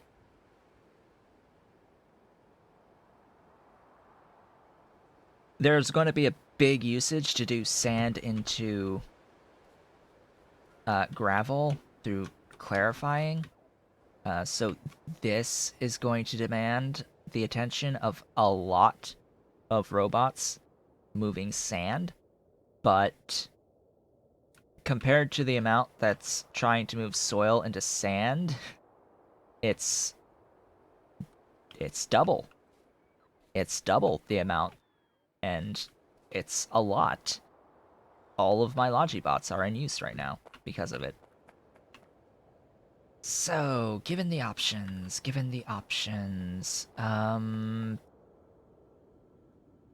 let's take you. This all assumes I can fit an additional 4, and I cannot elegantly fit an additional 4. Oh, that sucks. 3 can, but not 4. That is not ideal. Not ideal.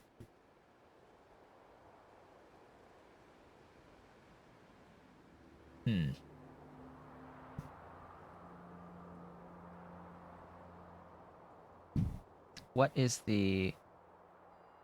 You know what? I will kill these so that I can make it fit.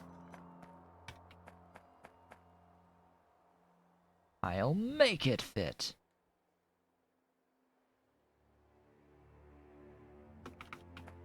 I will, of course, probably also need a,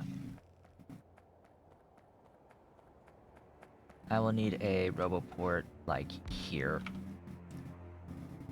With power.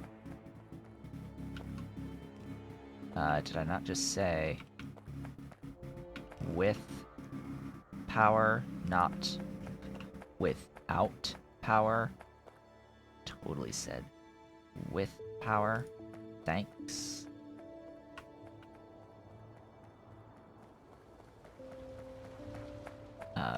With power.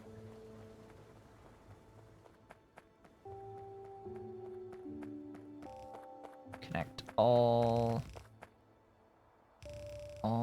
of the power, please.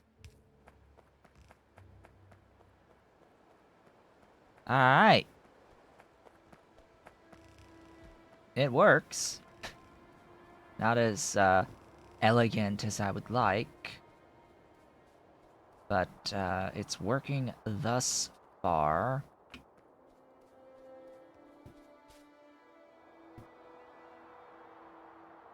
I should have enough room right in here to do my tailings voiding.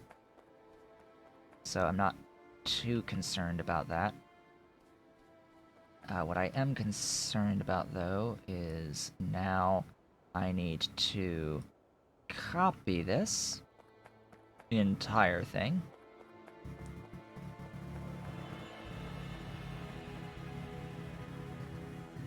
I know I'm a little bit off on the stuffs. And let's see, I did this by aligning like so. Oh right, I didn't take care of the things underneath, so I need to redo that. Undo.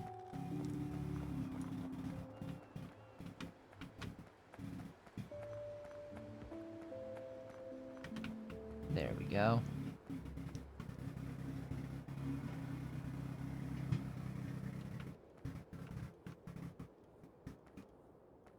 Wait, what? How did it not... How did it grab the 2 water wells up top, but not any of the... Oh. Oh. That would be why. They weren't pasted to begin with. Uh-huh. Right. That matters. Yes, you there. And, excuse me, but you need to move.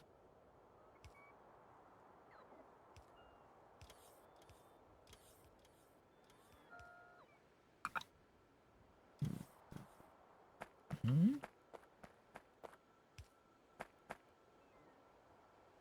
No, you do not need to be there. Oops. Uh-oh.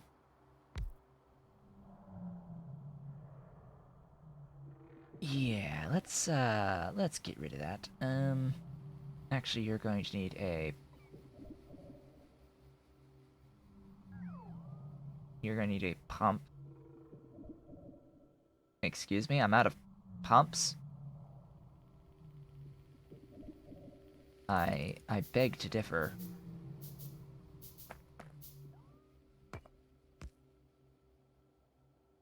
That was an oops moment, I think.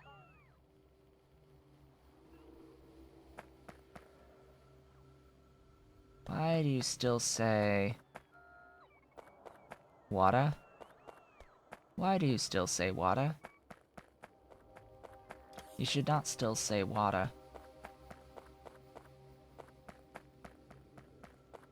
You clearly should not still say Wada. Alright, so you've got water here. You're the one that needs the water.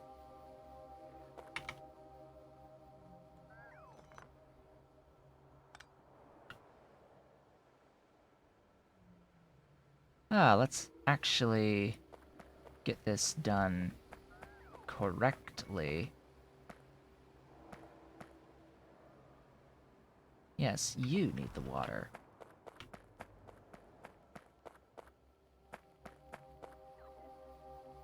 But why? Ah, there we go. There we go. Empty pipes. If you're wondering how to clean up your pipes, that is how to do it. How to clean contaminated pipes.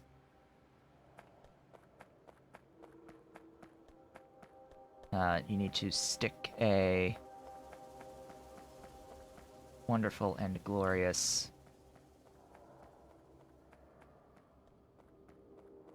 pump to pump it into something that will void things for you. Actually, yes, break that. And yes, place there. And that is 6. Equivalent of 6. And I think I can just safely... Well, I don't think I can safely do this, but I'm going to do it anyway. Yeah, let's break it. Break the things, breaking all the things.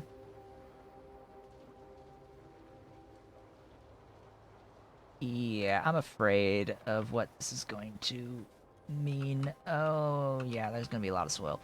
There's gonna be a lot of soil, there.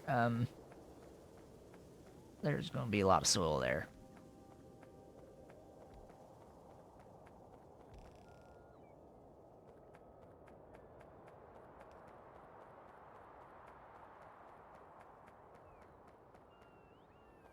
So, right.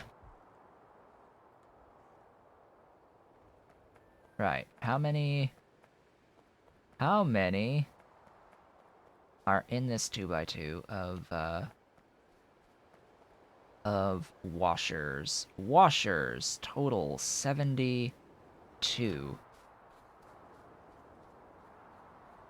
Yeah, there's gonna be lots and lots and lots of back and forth like this, from having to pick up and store a lot of soil. Yeah, about that.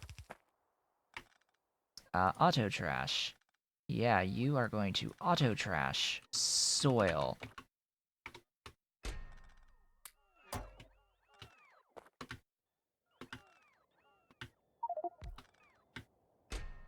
Yeah, you're full. Yep. Mm-hmm. Yep. That's about what I thought was going to happen. Just for reference, I had a funny feeling that that would be a thing that would happen. Yeah, about that.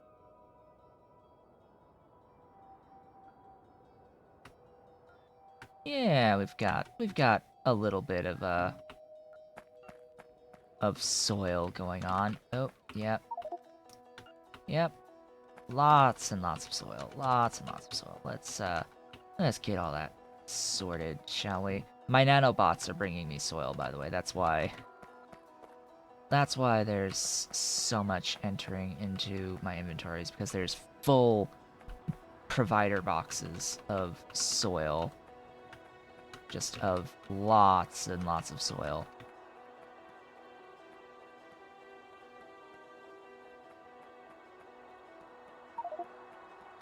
Ooh, that was a big batch. Now watch what happens when I do the same thing on the other thing there. Yep. Because I am totally going to do the same thing. So remember what I said about what we need here. Yes? You there? Oh, I guess I also managed to, sort of bork the, stuff here. That won't matter. I accidentally-ed a thing.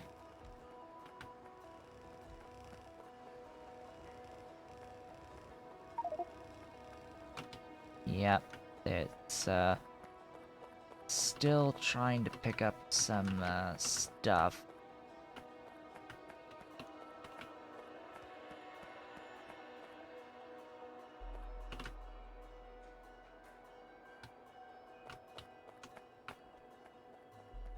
Actually, I hope I was able to actually place this fully. I think so.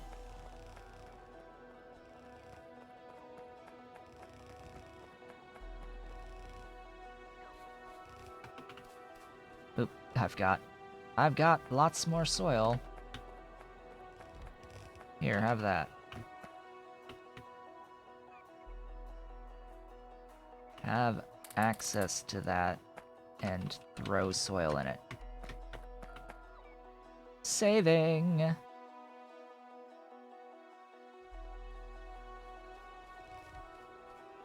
I was going to scale my drilling fluid one today, but then I decided, hey, let's redesign our soil setup into sand.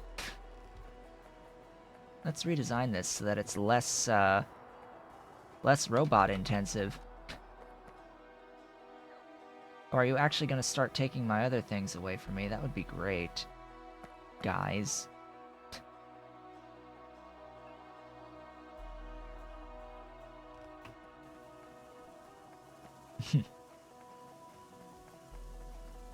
Speaking of which, yeah, it's time for you to die.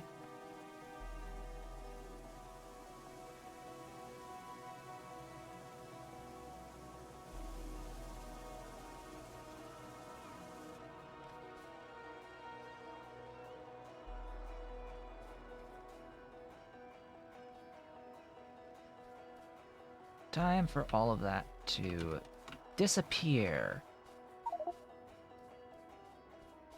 Yeah, I'm gonna just let my, like, my own other bots do their thing.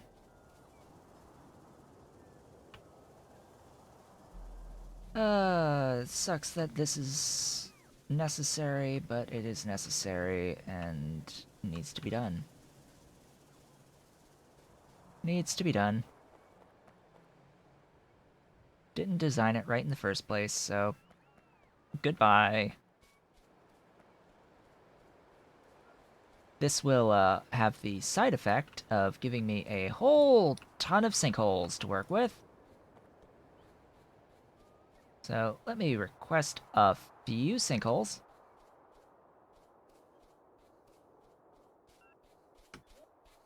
Just, you know, a side effect of this. Yeah, get rid of the stuff in my inventory. Thanks. And yeah, all 6 of these, I think, are going to be these blueprints. Unfortunately, what I hadn't thought of doing. See, this is the thing about robot mechanics.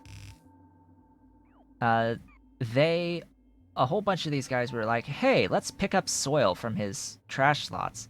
Even if I get rid of the soil, they're still going to come to me to try and pick up soil, even though I've gotten rid of it. They don't recalculate if you get rid of the item that they are trying to come grab from you.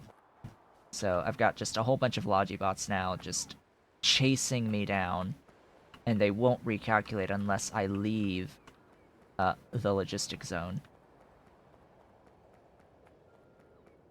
Which probably is only going to happen if I just run away. Let's run away, run away, run away, run away! And there they go. Now they recalculate. Only after leaving the network. Still at 0, though, because, why, again? They're sending stuff places far, far away. Far, far away, down, like, in here, this stuff, I think, and, oh hey, they're doing more work down here, which is fantastic. Oh hey, let's get some power to stuff. Yeah, that sounds like a plan. Yeah, that sounds reasonable. Get power to stuff. Just building in the, stuff there. Alright, how many was it again? 1200 over 60 is 20. Alright.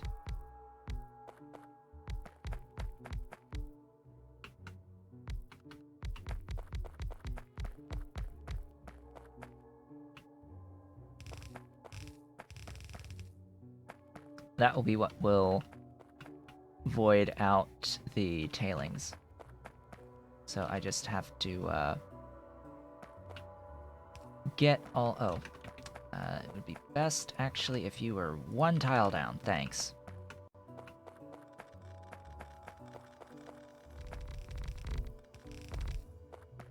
Just one tile down. That would be most convenient.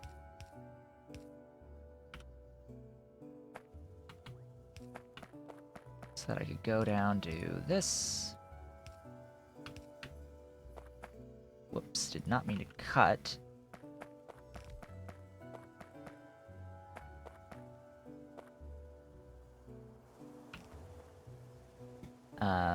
One, two, three, four, five.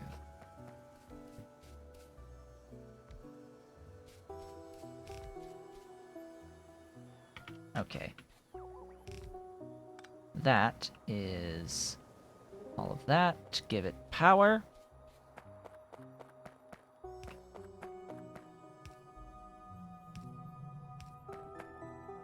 Gee, I wonder what Pyanodon's reaction to this will be when he sees this.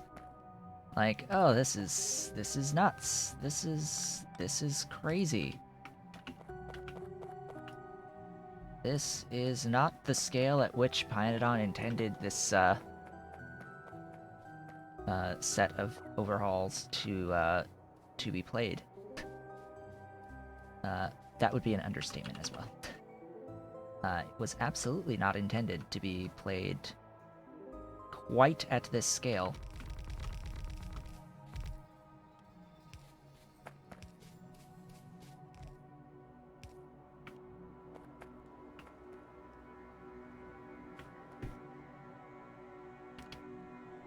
Yes, that works.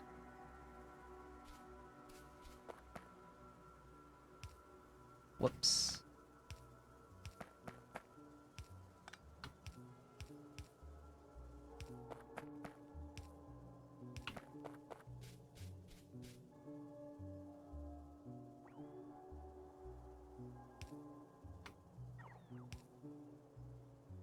Right. Ah!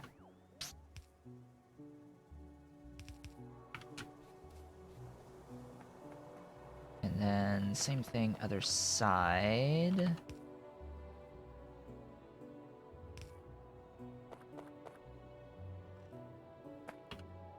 You're already connected, and...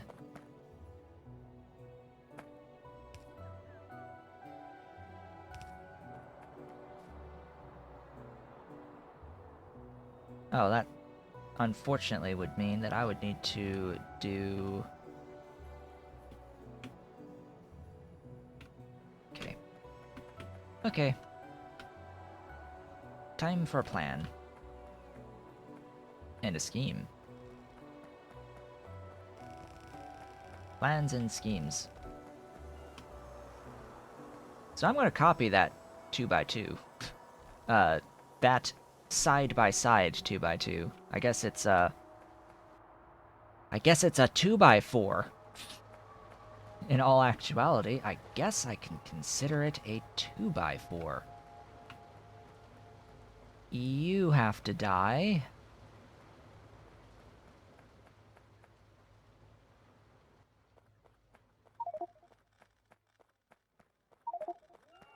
Yep, lots of stuff, I get it. I know.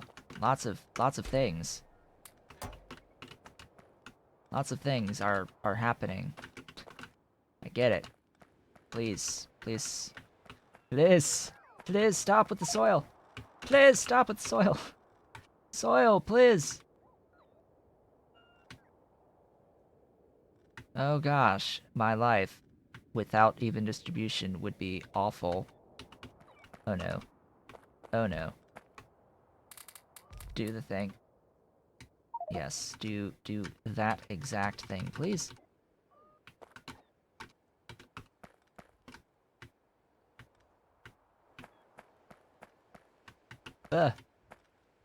Soil, soil everywhere.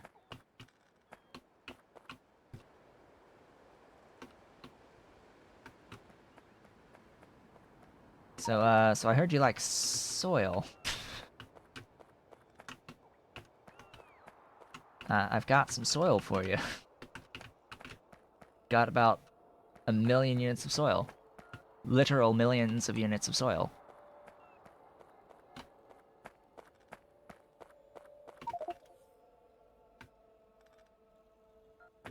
Quite literally millions. Millions of soil.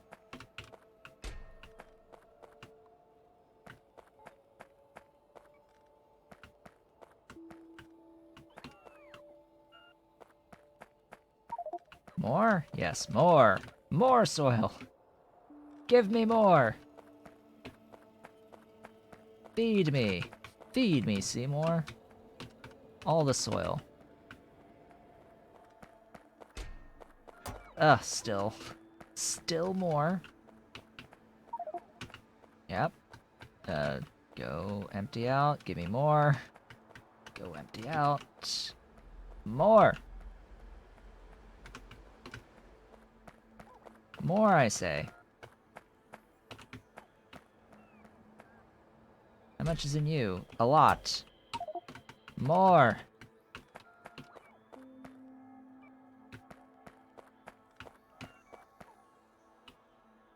Oh, good. You remove the thing. Sheesh. So many things. So many things. So much soil. Yeah, probably a better idea just to not have the nanobots moving. That would be ideal. Oh, hey, robots. Let's see. They are all coming for me right now.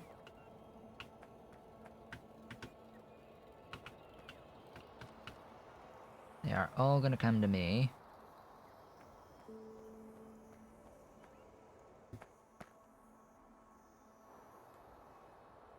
I think this is safe.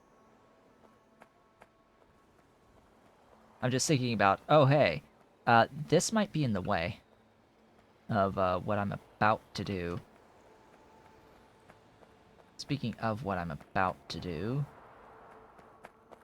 do that.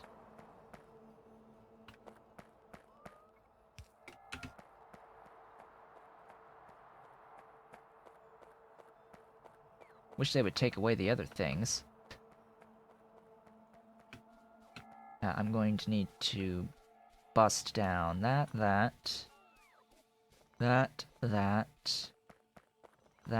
that. Same thing on the far other side.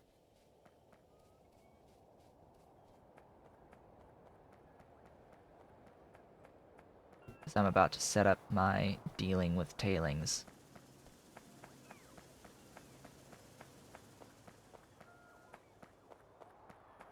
What is using all of that soil that they're pulling? I don't know.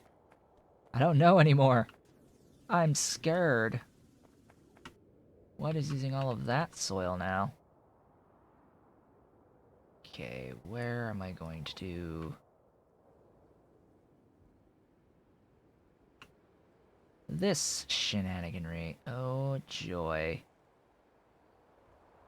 Yes, this is shenaniganry. I just want to point out, this is definitely shenaniganry. I want to make things perfectly clear. This is what they refer to as shenanigans.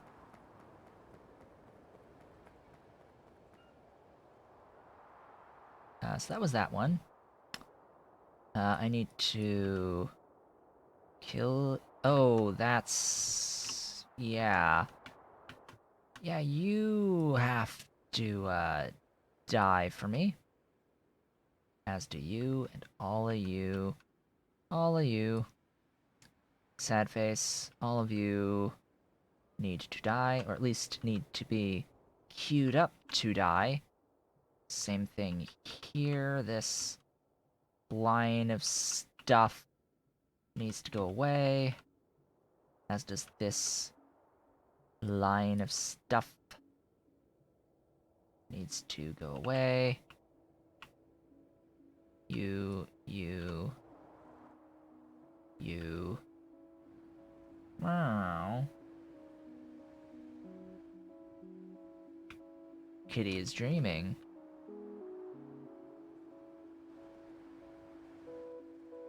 Yeah, I won't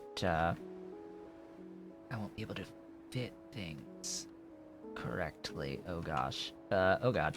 Oh god. How am I gonna place this? Like...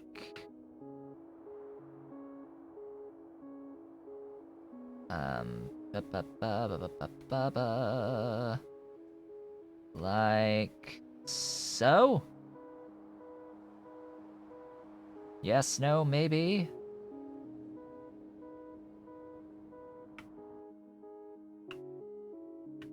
Who knows? You... and you... and you and you... oh goodness. Oh goodness gracious, that worked a couple of things. There. Right, there we go. Ah. Sand and soil.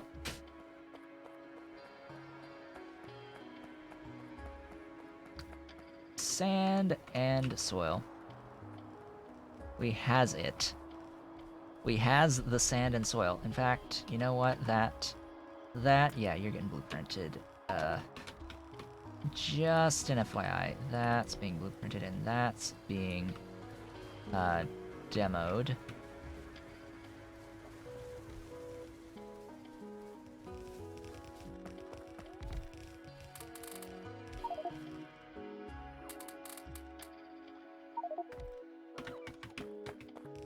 And let's not hold on to those. That'd be great. My inventory is very much quickly going to fill up with wonderful, glorious things. I would rather my nanobots build, please. Please build. Thank you for building. Ew. There.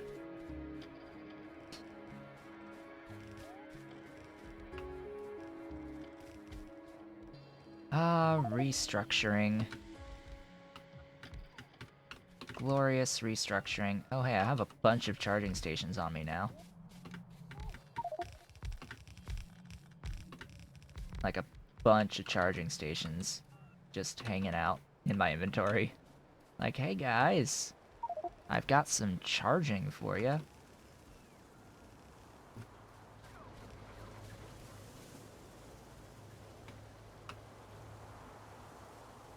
Oh, they're all chasing me. All my wonderful dudes chasing. So theoretically everything should, like, function, right? As soon as everything gets placed and built, it should be fully functional again. And fully capable of sending things around. Thank you for all that. This is 20, right? Like, I did calculate that fine. And 20 by 6 is 1200, so it's able to fully, or it should be able to fully void the tailings that get produced out of this. Oh boy.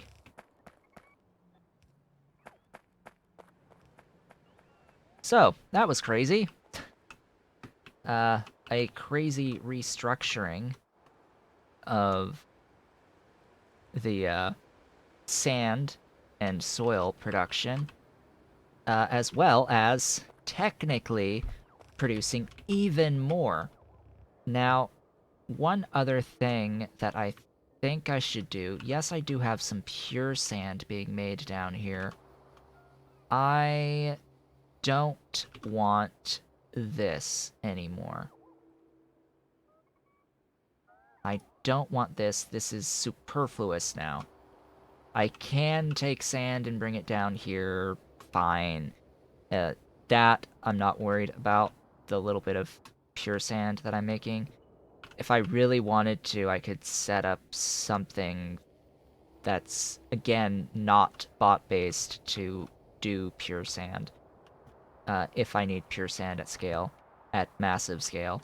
But fortunately, I don't need it at massive scale, but I do need it at scale. This, though, having this sand available, or this soil available, I should say, this is okay. This can stay. Just to have some soil. There are various, in fact, I think it's guar. Guar is going... No, guar uses sand as well. So guar needs sand. So good thing I'm I'm making a lot more sand.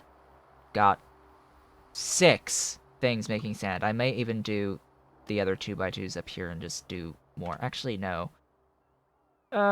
This should be shifted over 1, but anyway. They'll probably be like right here or right here. Another 2x2 of these. Joy. The joys of scaling. The absolute joys of scaling. I love scaling. Scaling is awesome. Speaking of scaling,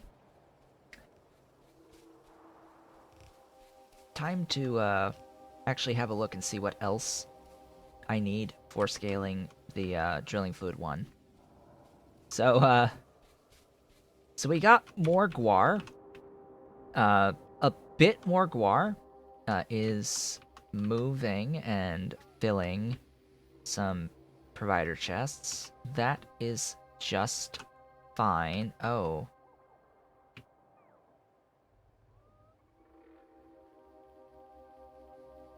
Yeah, so it's lacking... It's just the robots need to move. I'm assuming eventually I'm going to start having robots available again. Maybe. At some point. Once the remaining chests empty, I could help them out, but once they finish emptying the chests and sending it into storage and all of that good stuff, a whole bunch of Logibots should just magically suddenly become available. Oh, actually, I could have kept that.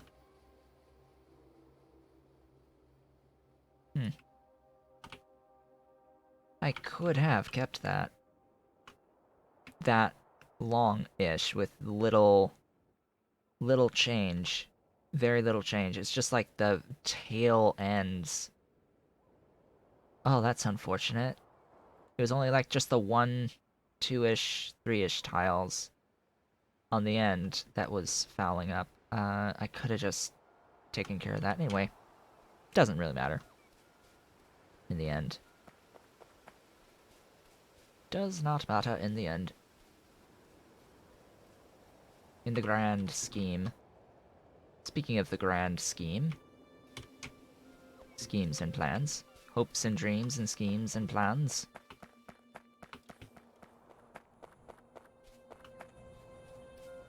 Or plans and schemes. Hopes and dreams and plans and schemes.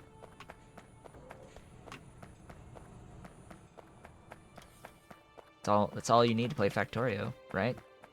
Especially Pi mods. Hopes and dreams and plans and schemes. Oh hey, I think I need some red belts. Oops.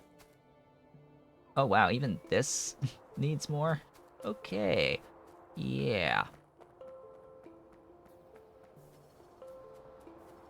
Have I mentioned I have drilling fluid too? Yeah. Anyway. Oh yeah, I was gonna, like, do this to show people. Let's... Always save first. Always save first. So, with actual craft time, prior to making the change that I talked about earlier, at the start of the stream, if I were to click on this, the save would crash. Right? That's been a problem with actual craft time for a little while. If I were to click on this, it would crash, but I fixed it. Yes, I fixed it. It no longer crashes when I click on the pump jack here. It's awesome. Doesn't let me, like, do any slider stuff, though, which is slightly annoying. But it doesn't crash, which is the point. Which is a lot more ideal than crashing. So, yeah, my fix for this just prevents it from crashing, but it doesn't let you have the slider access to do checks of how much stuff. It's a decent trade-off, I think. Not crashing versus crashing.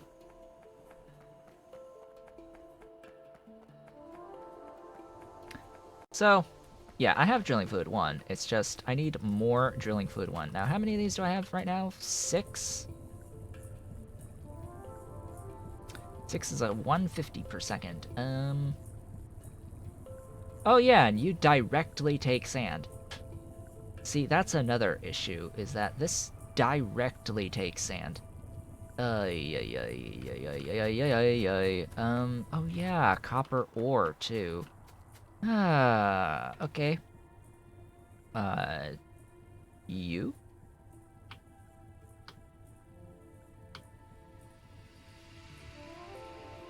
Alright, you know what? I am going to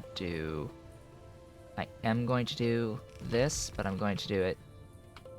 I'm gonna do it this way. Yeah! Yeah. That's how I'm gonna do it.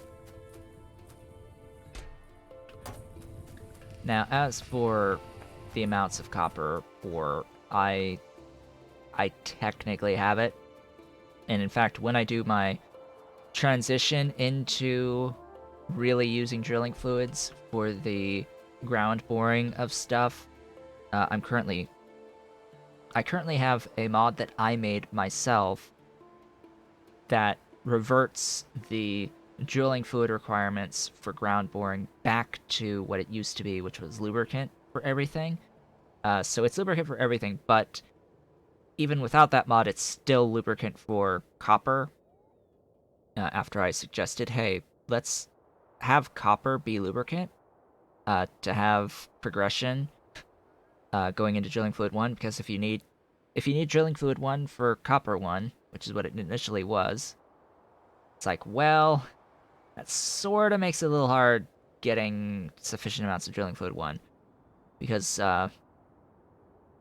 you would just need to have huge scale of drilling fluid 1.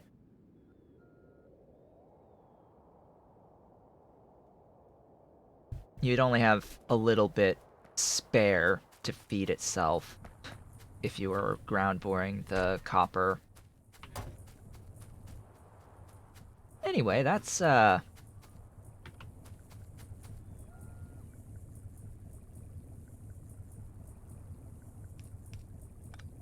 is scaled drilling fluid 1, technically. I have done the scaling of the drilling fluid 1.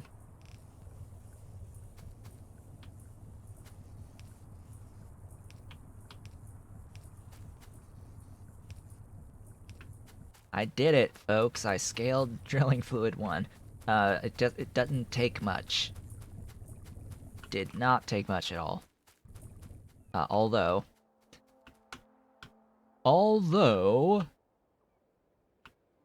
probably worth putting down additional, this. Additional this! Because 4 of these are currently being used, for filling stuff for drilling fluid 1. 4 of these are being used for drilling fluid 1. So, what is the next thing that will be bored that uses drilling fluid 1? Good question. One of the, like, this set is the amount that I need for lead. In fact, you know what? I haven't done text plates yet. Let's do some text plates here and be like, this is what's used for lead. So I know that that's going to be for lead. What about... Yeah, so this is what's used for lead. Lead needs, I think, exactly 150. Maybe. How much is lead? Lead is 150. Unfortunately, I don't think 6 is actually enough. Oh, right. I got rid of my ground borers. Silly me. Ground borers, please. I would like them. So I can look and see how much for iron. Actually, no, I'm a dummy. Slightly a dummy, but a dummy nonetheless. So I will need some more extra drilling fluid one for, the borax up here. Yeah! Borax that I already have.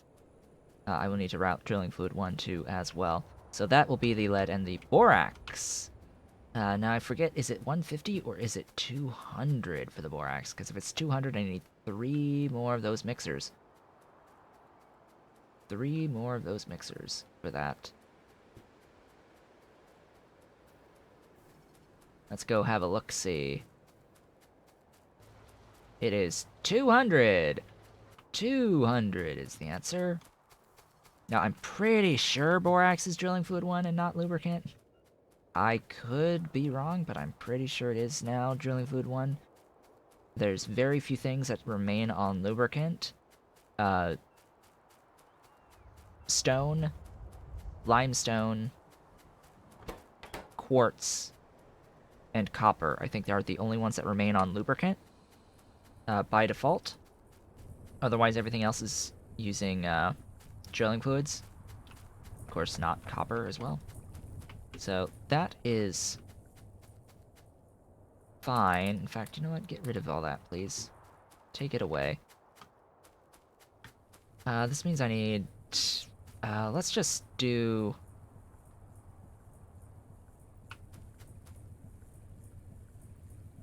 a copy of this.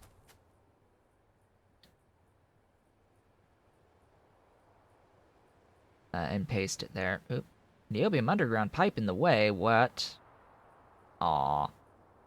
Niobium underground pipe is in the way.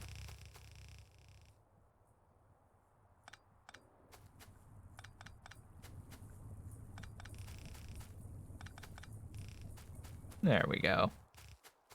She works. What this is... So 6, 7, 8, 9. 6, 7, 8, 9.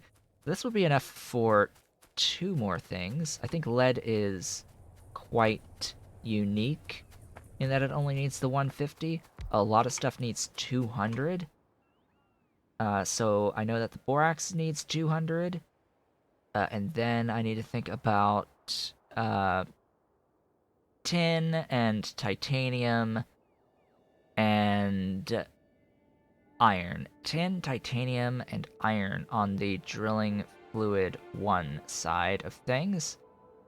So tin is going to be 300. Okay, that's a full 12. So let's see, 300 for tin, 200 for titanium, and then let's not forget lead either, but I already have lead. So that's 500, 750. Why does lube have to... Why does iron have to be like 50, 250? Alright. Sure. Sure thing. It's totally 250 and not 200.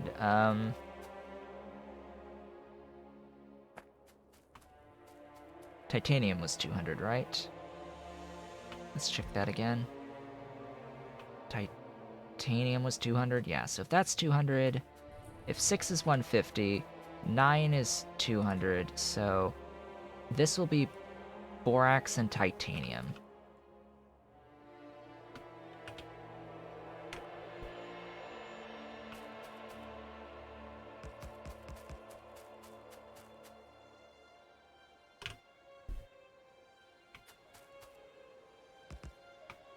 That's what these are all for. And then, ha ha ha ha ha ha, cough cough, wheeze wheeze, ahem.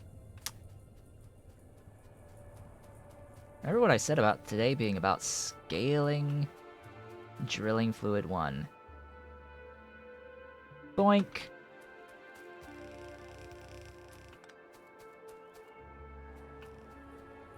Let's see here. 1224, right? Right.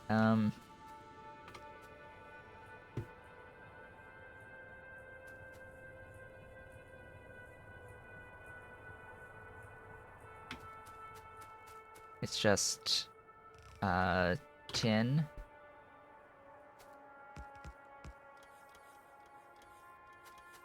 Tin and iron. That's left. Just tin and iron, and it's a spare 50, I think? I think that's a spare 50. Iron, tin, titanium, lead, borax. I think that's all. I think that's it. That's all 5. Or it is 5 that uses it. That uses fluid 1. Now, this is also ignoring potentially needing, you know, more than just the 1 on the iron, for example. Yeah, 250 on the iron. 300. Nextlit uses drilling fluid 2, but I'm not going to do Nextlit because I can get it out of tailings a lot easier. Nickel is fluid 2, aluminium is fluid 2, chromium is fluid 2, zinc is fluid 2, and niobium is fluid 3, as is molybdenum. So that's another thing. I don't have fluid 3 production yet. I do have fluid 2 production, but not 3. Of course, I do need to scale my fluid 2 production. I'm not doing anything out here. Oh, also, chlorine. Solon-based chlorine. Huh. Gee, I wonder what's going to happen here. As I need additional fluid 2. So the fluid 2 that I have now is 300 per second for the 6. And this feeds my current chromium. I currently have chromium being mined way down to the south on my bus, actually. So that's what this is going to be for, is the drilling fluid for that. However, I will also need another 300 for aluminium. I'm just going to make a note of this. I need another, so DF2, 300 more for Ali.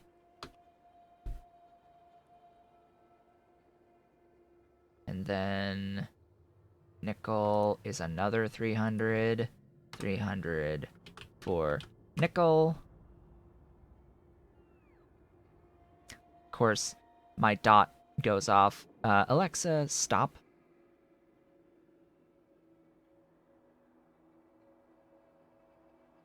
Actually, it's Echo. Stop. Thank you. Zinc. Zinc! Guess what? Zinc is 250 instead of 300 for zinc. For ZN. What else was fluid 2? The Nexlet was fluid 2, but I'm not going to do Nexlet. Chromium, aluminium. I have the chromium. So it's 5 things total on fluid 2? I think so. Yeah, so then when we get to niobium, niobium will be drilling fluid 3. So DF3 is 300 for neo. And then for moly, it's like 100. It's like 100 for a yellow bed of moly.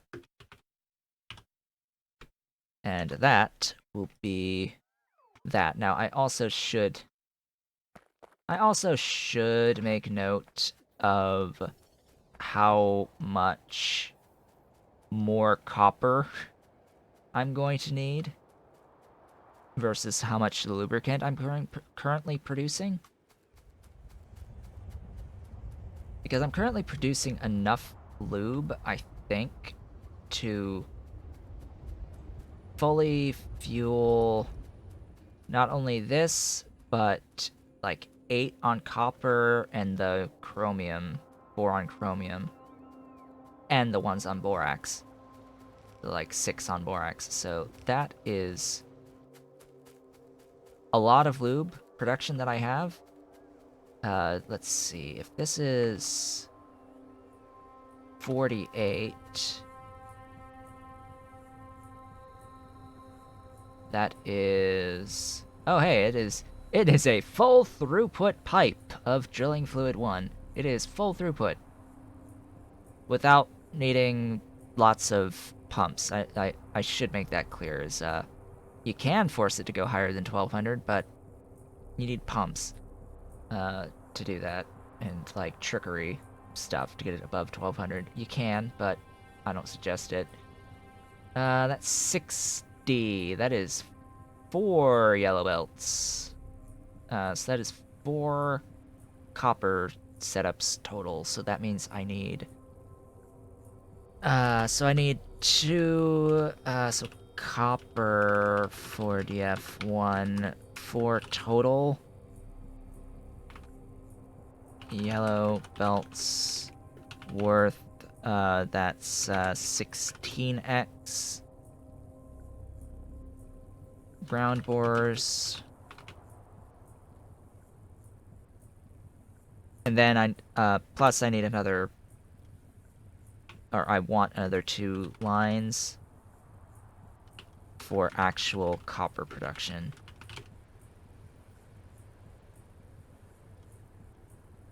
That will work. With 2 extra sets for actual copper production. So 6 things for lube currently. So I think I will need a bit more lube. The lube shall flow. The lube must flow freely. So 16... And then 1, 2, 3, 4, 1, 2, 3, 4. So 1500 per second. Lube plus coal gas. I'm not concerned about the coal gas. I have literal thousands, several thousand per second production capacity on coal gas. That's fine. Similarly, I can do the same thing with lubricant. That doesn't matter. My concern here is drill heads, obviously. That will be my perpetual concern going forward, is... my perpetual concern when discussing getting the various ore types perpetually, is just the sheer amount of drill heads that will be necessary. We are talking non-zero on the drill heads now. Going to need lots for iron. We shall see how much chromium ends up getting used in the end for all of the drill heads that I'm going to need. I may be saturating a full setup for chromium. Might have to go the route of the high-grade chromium.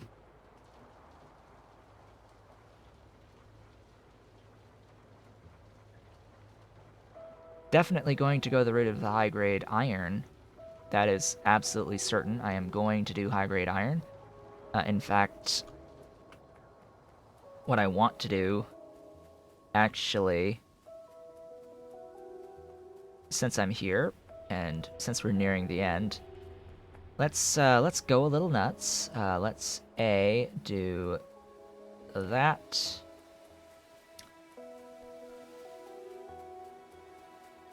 Just do that copy there and break and paste.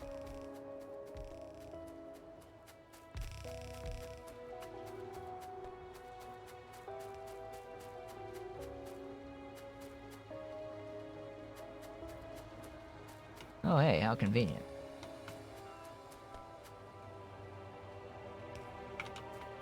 How convenient. Just, you know, bring in the lube. The lube shall flow, as they say. The lube must flow. So that's a thing. You know what's also a thing? You know what's also a thing? That's a thing. That is a thing right there. I did mention that I needed, like, 2 pipes for this, right? Of inputs. I'll worry about that later. We'll worry about that a little bit later. Just a little later. Yeah.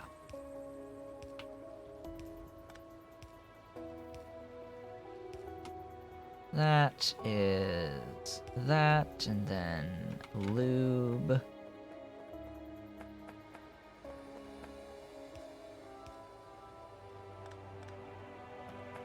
I said lube. Alright, excuse me? What?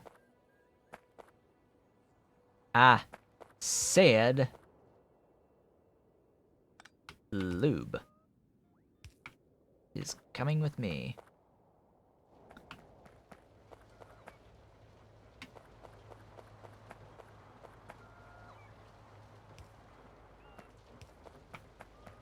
There we go. So making a few, making just a little bit of copper, right now. Hey, kitty, big stretch. Yeah, you waking up now? Big stretch. Yeah.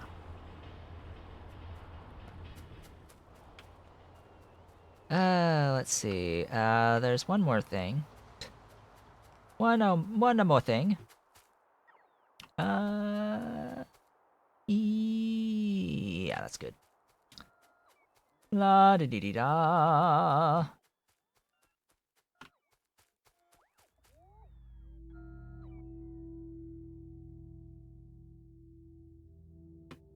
Yeah, that works. Yeah, that works.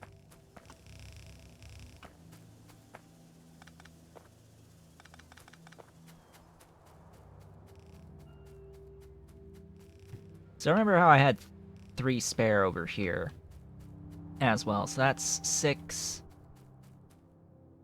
7, 8, 9. That is 9 for iron, right? 12 for iron? It's 6 for 150. It is 9. 10. Wait, what?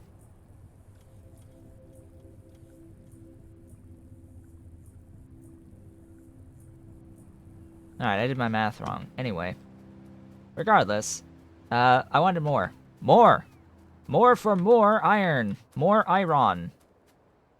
More iron! That is what we're queuing up here. Overproducing for more iron. The iron will be the, limiting factor for producing the drill heads. So that will be definitely a thing that is needed.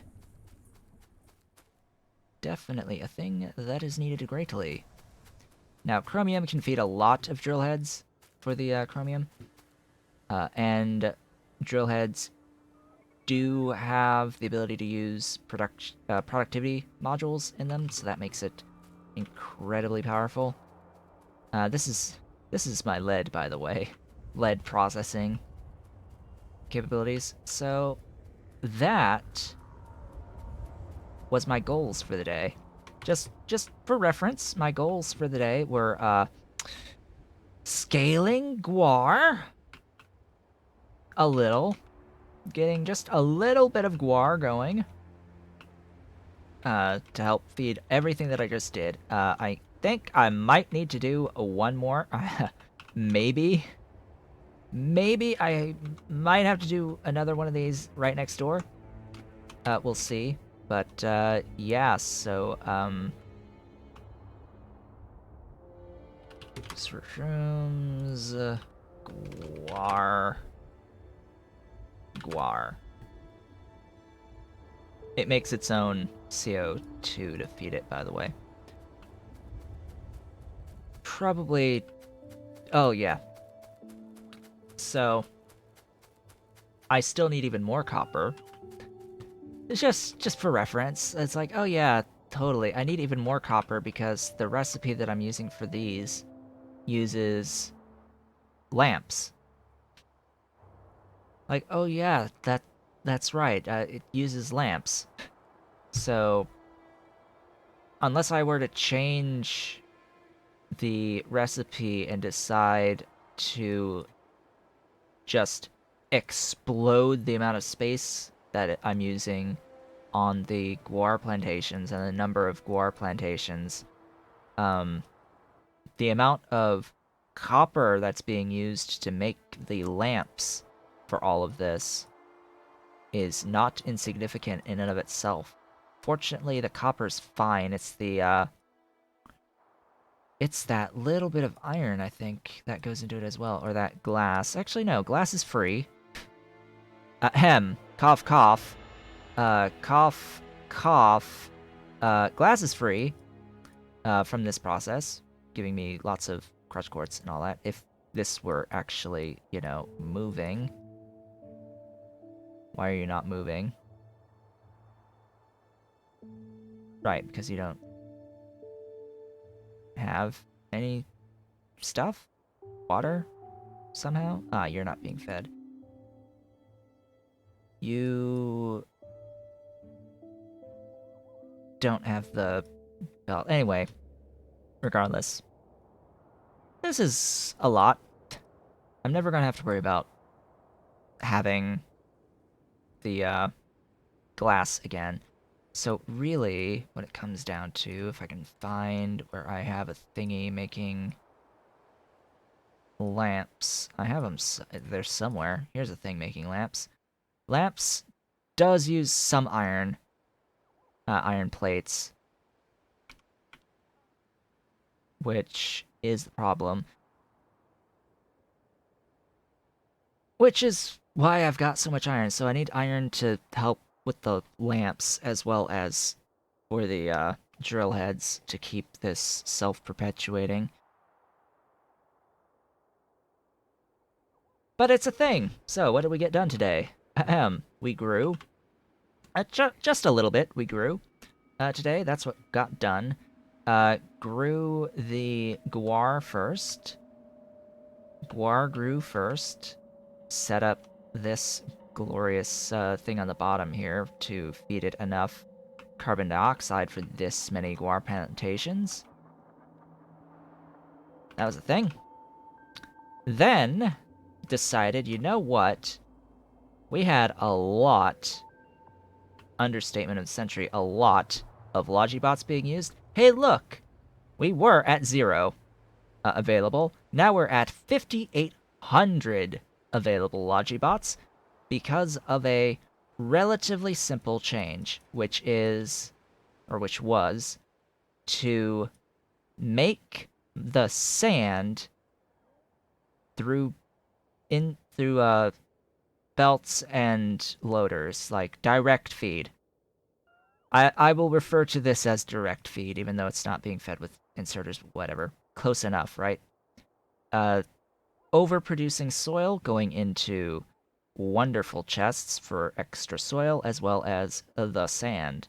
5 sand per second per one of these, times at a bit more than 192. A bit more than 192 on the washers. And I've got placed ghosts for 6 2x2 tiles. What used to be 4 2x2 tiles is now 6 2x2 tiles in the current setup, in order to not have robots moving soil to make sand. That was pulling every single one of my bots by having these separate from each other. It saved a little bit of space, but it was using every single one of my bots to move the soil to make sand from the extractors to the sand washers. And that step just took a ton. This process will take a lot, because this makes they're moving sand into these. A not insignificant amount of sand goes into these. They are currently not moving because the gravel is full. But I need the gravel for the stone wool. And I need the stone wool for the Zippier. My 180 Zippier for my Zippier rendering. Not just for the million units of blood that I'm storing, but for the collagen. Glorious, glorious collagen that I will absolutely be using consistently for drilling fluid 2 and 3. With that, we have reached the end of today's stream.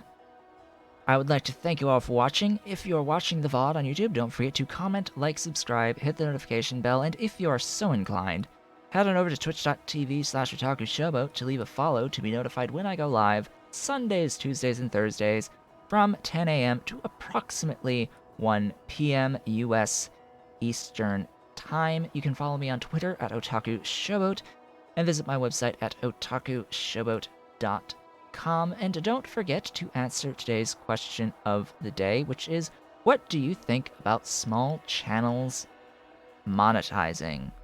Especially when it comes to advertising the methods of monetization at the start/end of such video content. You know, such as, hey, did you know that you can help support the mod pack that I'm currently playing by going to patreon.com/Pyanodon? And you can also help support me in the production of my content and tutorials for Pyanodon's mods, and anything else that I may want to do eventually for tutorials, by going to patreon.com/Otaku Showboat. That sort of thing. You know? Like that, as an example. Or, you know, the whole fact that I've got this little thing called a tip jar beneath the stream that you can go through. Streamlabs donation thingy. Yeah, that sort of stuff. All that jazz. And don't forget that this evening, as of the day of this recording, there will also be the release of the next tutorial itself that I was just mentioning. The next tutorial, releasing later on today, is a walkthrough of the start of a new game to the point of handcrafting red science, your first red science. So getting through the burner phase and getting into the first electricity and the initial setups that you need to start getting non-zero red science. And that's pretty much where it will end, is picking up your very first techs, automation and logistics techs. And then let me know as well if you want to see the interim period between that point and actually automating your red science. Let me know if you want to see like the changing over of stone furnaces and furnace lines and scaling up of mining and all of that good stuff. With that, again, thank you all for watching, and I will see you all on the next one.